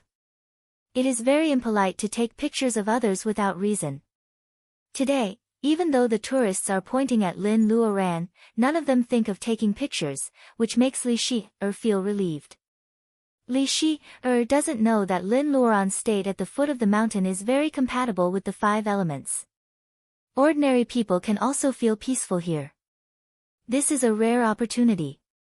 Li Shi, knows that she can't control the behavior of the tourists, so she just leaves them alone. She also relaxes and starts to feel the gold Reiki. Lu Zheng's eyes are half closed. He looks calm, but he is sad and happy. The crazy Taoist said that Lin Luoran is about to advance again and asked him to protect her. He is happy for Lin Luoran's progress, but he also feels sad for his own lack of talent. Will he never be able to catch up with her? Lu Zheng sighs, but he knows that he is too greedy. At the beginning, he climbed the mountain and crossed the river just to see what Lin Luoran's world was like. He also hoped that one day he could be strong enough to help her. He knows that he is not talented and Lin Luoran is talented. Why do he have to sigh now? Lu Zheng dispels the sadness and only feels happy for Lin Luoran's advancement. After letting go of the sadness and leaving only the joy, Lu Zheng also felt the balance of the 5 elements around him. Although the 5 of them are just guardians, they all seem to have gained something. The sun is setting and the pilgrims are going home. Lin Luodong is bored alone and his stomach growls. Have they not eaten anything for a day? The young man is hesitating whether he should go to the restaurant at the foot of the mountain to prepare dinner for them. However, Lin Luoran, who is surrounded in the center, moves. Sister, you are awake. The 5 of them also wake up from the mysterious feeling. They look at Lin Luoran and want to ask her if she has succeeded in advancing. Lin Luoran knows what they are thinking and she doesn't answer immediately. Aren't you hungry after a whole day? Let's go home and have dinner.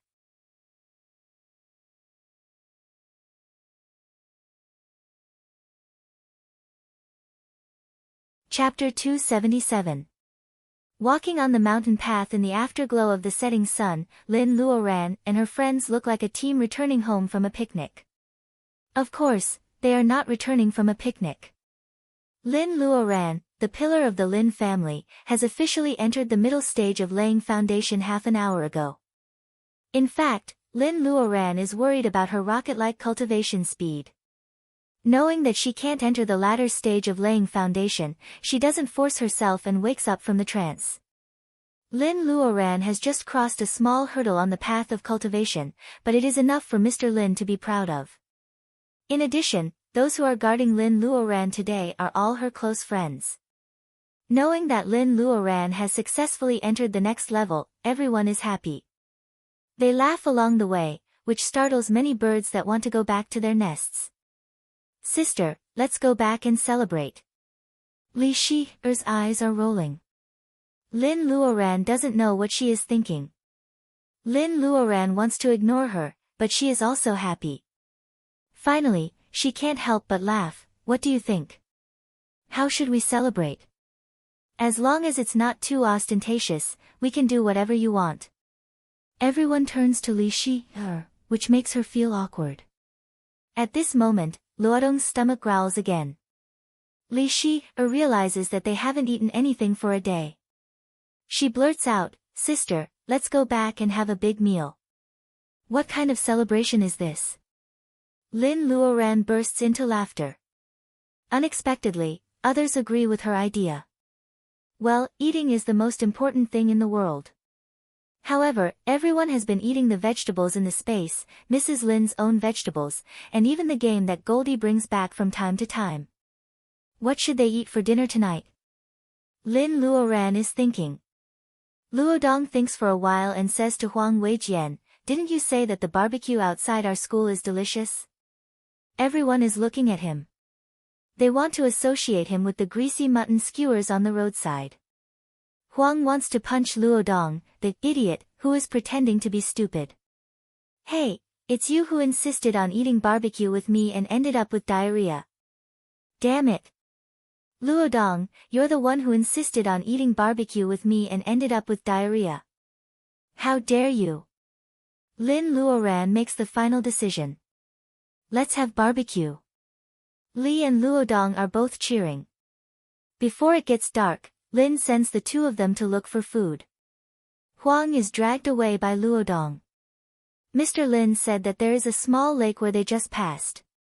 Maybe there are fish. He has to go and have a look. Yuan Yi says that he is going to find some natural seasonings in the mountains. Soon, only Lin and Lu Zheng are left here. After a few steps, Lin Luoran finds a cluster of dark purple leaves. She says in a low voice, there is something like this. Lu Zheng followed her and squatted down to take a look. He found that it was a cluster of short plants that he did not recognize.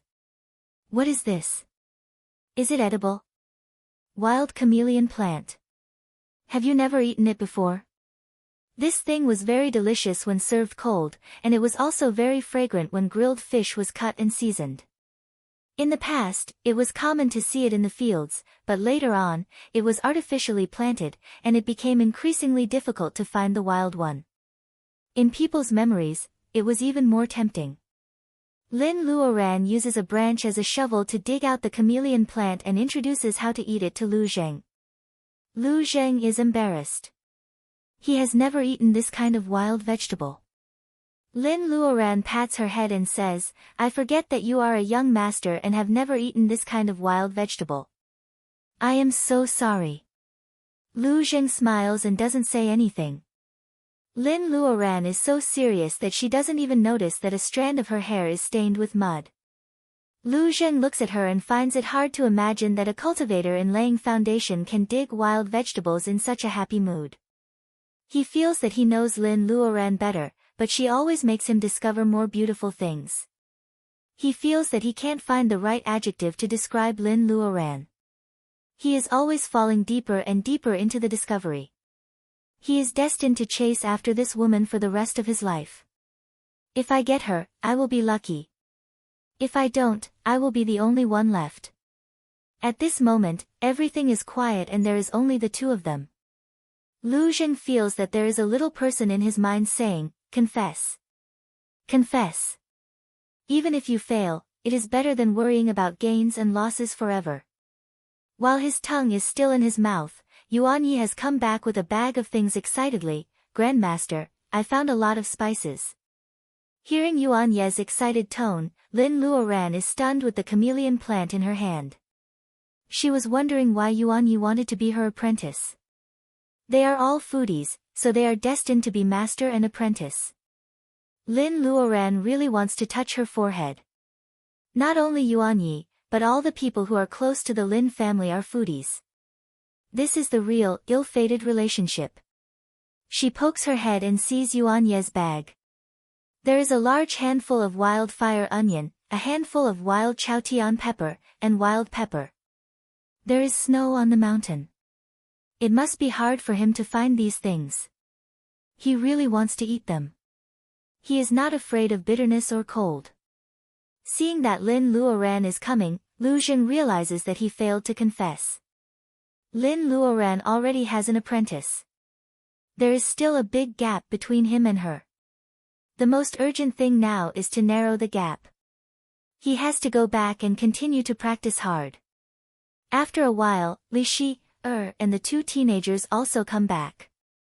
They have gained a lot. Li Shi, carries two colorful pheasants, while Luodong and Huang Weijian carry a black thing with wooden sticks. Looking at it carefully, they find that it is a half-grown wild boar. They don't know who caught it. Although the wild boar was not very big, it was plump and strong. It weighed more than 50 kilograms. There was no need to look for other ingredients. A boar's body was not just made up of pig's ears, pig's feet, ribs, and pork belly. Luodong and Huang Weijian are in good health. Only teenagers can carry the fat wild boar. When Mr. Lin comes back, he is holding a straw rope with 2 strings of 3-inch long cushion carps. There are 30 or 40 of them. There are also several big prawns. They must have caught them by the way. Well, let a cultivator go hunting. Even a cultivator in the early stage of training qi is bullying these small animals. It's getting dark. Yuan Yi and Lu Zheng are responsible for carrying the wild boar. The group of people finally sets sail again. Lin Luoran is standing behind. She doesn't think it's a big deal when she sees Yuan Yi carrying the pig. However, Lu Zheng is wearing a Taoist robe. Compared with the elegant young master with gold-rimmed glasses, Lu Zheng looks so funny. "No, I have to hold it. If I can't hold it, Lu Xiaodong will be angry. I have to carry the wild boar back." Mr. Lin looks at his daughter's sneaky smile and is lost in thought. Well, he suddenly remembers that his daughter looks young. According to the secular world, she should be in her early 30s. He doesn't know how old most people in the world of cultivation are to get married. Maybe he should ask the crazy Taoist one day. Mr. Lin is very sad at this moment because his daughter has just grown up. Who can match his excellent daughter? This is really a big problem. Because there are so many people, Mrs. Lin prepares 3 grills by the swimming pool. There is only one grill in Lin's house. The other 2 grills are from Fatty Chui's house and the other one is provided by Lu Zheng. Lin Luoran knows that Lu Zheng bought a house in Qingqing Villa a few years ago. At that time, she was lying in the blood pool and couldn't move. The whole Lin family was under the pressure of her disappearance. However, Lu Zheng bought a house here at that time. Lin Luoran has to face it. Maybe she has missed something. Lin Luoran doesn't want to ask more questions since there are so many people around. In fact, there is no need to ask. She has known Lu Zheng's feelings for her. As long as Baojia is still single, she will never be with her ex-fiancé. Lin Luoran is very stubborn about this. She is even a little paranoid. She looks at Baojia's room. You have slept for so long. When are you going to wake up? Aunt Lin, I want to eat grilled fish, but my mom won't let me. Please cook it for me. I beg you. Lucy pulls Lin Luoran's clothes and takes a skewer of fish with her chubby hand. She hands it to Lin Luoran. Wang Miao Yi shouts with her hands on her waist, Cui Wanlu, you are as fat as your dad. Don't eat too much. Wang Miao Yi's words make Fatty Cui proud. Lucy is chubby like a snow doll. Fatty Cui feels that his daughter resembles him, so he sticks out his chest. However, Wang Miao Yi stares at him and he shrinks his neck. He looks at his daughter carefully. Is she too fat? Fatty Cui is worried about his gains and losses. Seeing that Lin Luoran is grilling the fish seriously, he puts the thought aside. Anyway, Lin Luoran will take care of her. She can worry about the future later. Barbecue is seasoned and Lucy can't eat spicy food, so Lin Luoran doesn't brush chili oil on it. She quickly rolls the fish on the grill. When the fish is tender, Lin Luoran sprinkles some chopped chameleon plant and wild onions on it. Finally, she flicks a pinch of salt on it. The aroma of the wild crucian carp is appetizing. Lucy is too small. Lin Luoran is afraid that she will be stuck by the fish bone, so she gives the fish to Wang Miao Yi. Lucy looks at her mother pitifully. This is indeed a killer move. Even the tough Wang Miao Yi has to pick out the fish bone and feed it to her daughter. Lin Luodong and Huang Weijian are grilling pork belly and ribs. Mrs. Lin and Li Shi like to grill vegetables, such as potatoes, eggplants, and cucumbers. Recently, they feel that they have stored too much fat in winter, so they are discussing how to lose weight. Yuan Yi and Lu Zheng have a topic to talk about. Zheng Tian and Mr. Lin are exchanging fishing experiences while grilling fish. Commander Qin is the most miserable one. Although he is a senior, the crazy Taoist is here today. Therefore, the former commander of the military subdivision is doing odd jobs and grilling pheasants for the crazy Taoist. Lin Luoran really wants to take over his job. However, seeing Commander Qin grilling and the crazy Taoist eating silently, Lin Luoran doesn't want to join in the fun. Commander Qin and the crazy Taoist are obviously exchanging affection. Wait, isn't that little thing beside the grill Cyan little fox? The little fox can't wait to be grilled. It is so impatient that it jumps to the table and grills something with a bamboo stick. Lin Luoran takes a closer look and finds that it is grilling ginseng. Well, ginseng can also be grilled. Lin Luoran decides not to interfere with it. She calmly watches what it is going to do. The cyan little fox thinks that the ginseng is about to be cooked. It brushes the ginseng with chili oil, salt, and some pepper. When the ginseng is cooked, it sprinkles chopped green onions on it. Well, it smells delicious. The cyan little fox doesn't care about the heat and takes a big bite. The ginseng alone tastes bitter. However, with the spiciness and saltiness, Lin Luoran can tell what a freaky taste it is just by looking at the fox's expression. Haha. Lin Luoran, the bad owner, finally can't help laughing. The cyan little fox is afraid of being laughed at, so it quietly throws the failed grilled ginseng into the swimming pool. Lin Luoran smiles and the little fox is caught by Mrs. Lin. Mrs. Lin often cleans the swimming pool. Now that the little fox is caught, Mrs. Lin is so angry that she can't vent her anger. The cyan little fox runs away. Fortunately, the cyan little fox reminds Lin Luoran, or she almost forgets about Goldie. Lin Luoran finds the wild boar leg, which weighs more than 10 kilograms. She minces the meat and puts it on the grill. Of course, Goldie's food can't be too spicy. Lin Luoran rolls it patiently. When the meat is almost cooked, she brushes it with spirit wine and the jam made from the fruits in her space. The boar leg is dripping with oil on the grill. It smells so good that everyone turns to look at it. Fatty Chui comes to Lin first, licking his face. "Hey, girl, how did you grill it? Why does it smell better than what we ate?" Everyone nods. Lin Luoran glares at him. Fatty Chui has eaten the food for 3 people. How can he say that he doesn't taste good? He must be lying. He is just greedy and wants to change the taste. Lin Luoran points at Goldie on the roof and says, "If you dare to steal its food, I will write a letter to you." Goldie turns its head and stares at Fatty Chui coldly. Fatty Chui grunts, "I don't want to argue with a hawk." As soon as he finishes his words, Goldie flaps its wings and lands in the yard. Fatty Chui is scared and runs away. Wang Miao Yi laughs the loudest. Lucy doesn't care about her father either. She giggles like a string of little bells. It turns out that the boar leg is cooked and Goldie comes down to eat. It doesn't want to make trouble for Fatty Chui. Everyone laughs again. The little golden hawk's beak is sharp and sharp. It pecks a large piece of meat off the leg of the wild boar. Everyone's appetite is aroused by the way it eats. They ask for some jam and spirit wine and start the second round of barbecue, which is mainly light. The cyan little fox comes to Lin Luoran with its ears down. Lin Luoran picks it up and says, "Why didn't you say you wanted to eat?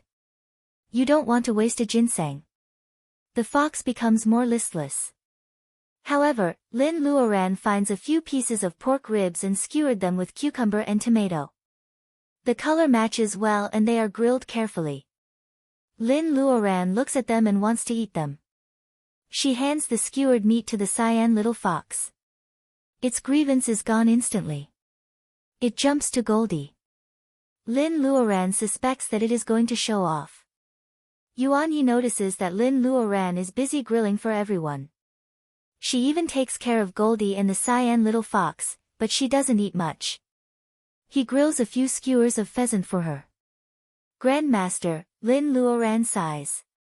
She has an apprentice. After eating the meat, she asks casually, "Will the first new drug be released next week?" Hearing that Lin Luoran is asking about the pharmaceutical factory, Yuan Yi becomes serious. When he is about to tell Lin Luoran about the new drug, his grandmaster turns around to grill potato chips and says, "When the new drug is released, you should leave the pharmaceutical factory for a while. Don't live in the mountains anymore. Stay at home and practice more. Your personal ability is too low." Does she want him to move to Lin's house and practice wholeheartedly? Yuan Yi wants to pinch himself. Does this mean that he has been accepted by his grandmaster? Zheng Tian is full of tears.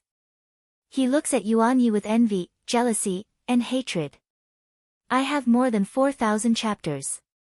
I can divide them into 2 chapters and call myself 3 chapters. Unfortunately, I don't have one." Pa is so honest. You're tuning into the Blissful Bookshelf YouTube channel. We're so grateful for your support and don't forget to subscribe to join us on this incredible journey through captivating stories. Your generosity through donations truly makes a world of difference, as it's the primary source of revenue that allows me to expand and enhance this channel for you. Thank you from the bottom of my heart for being a part of this adventure.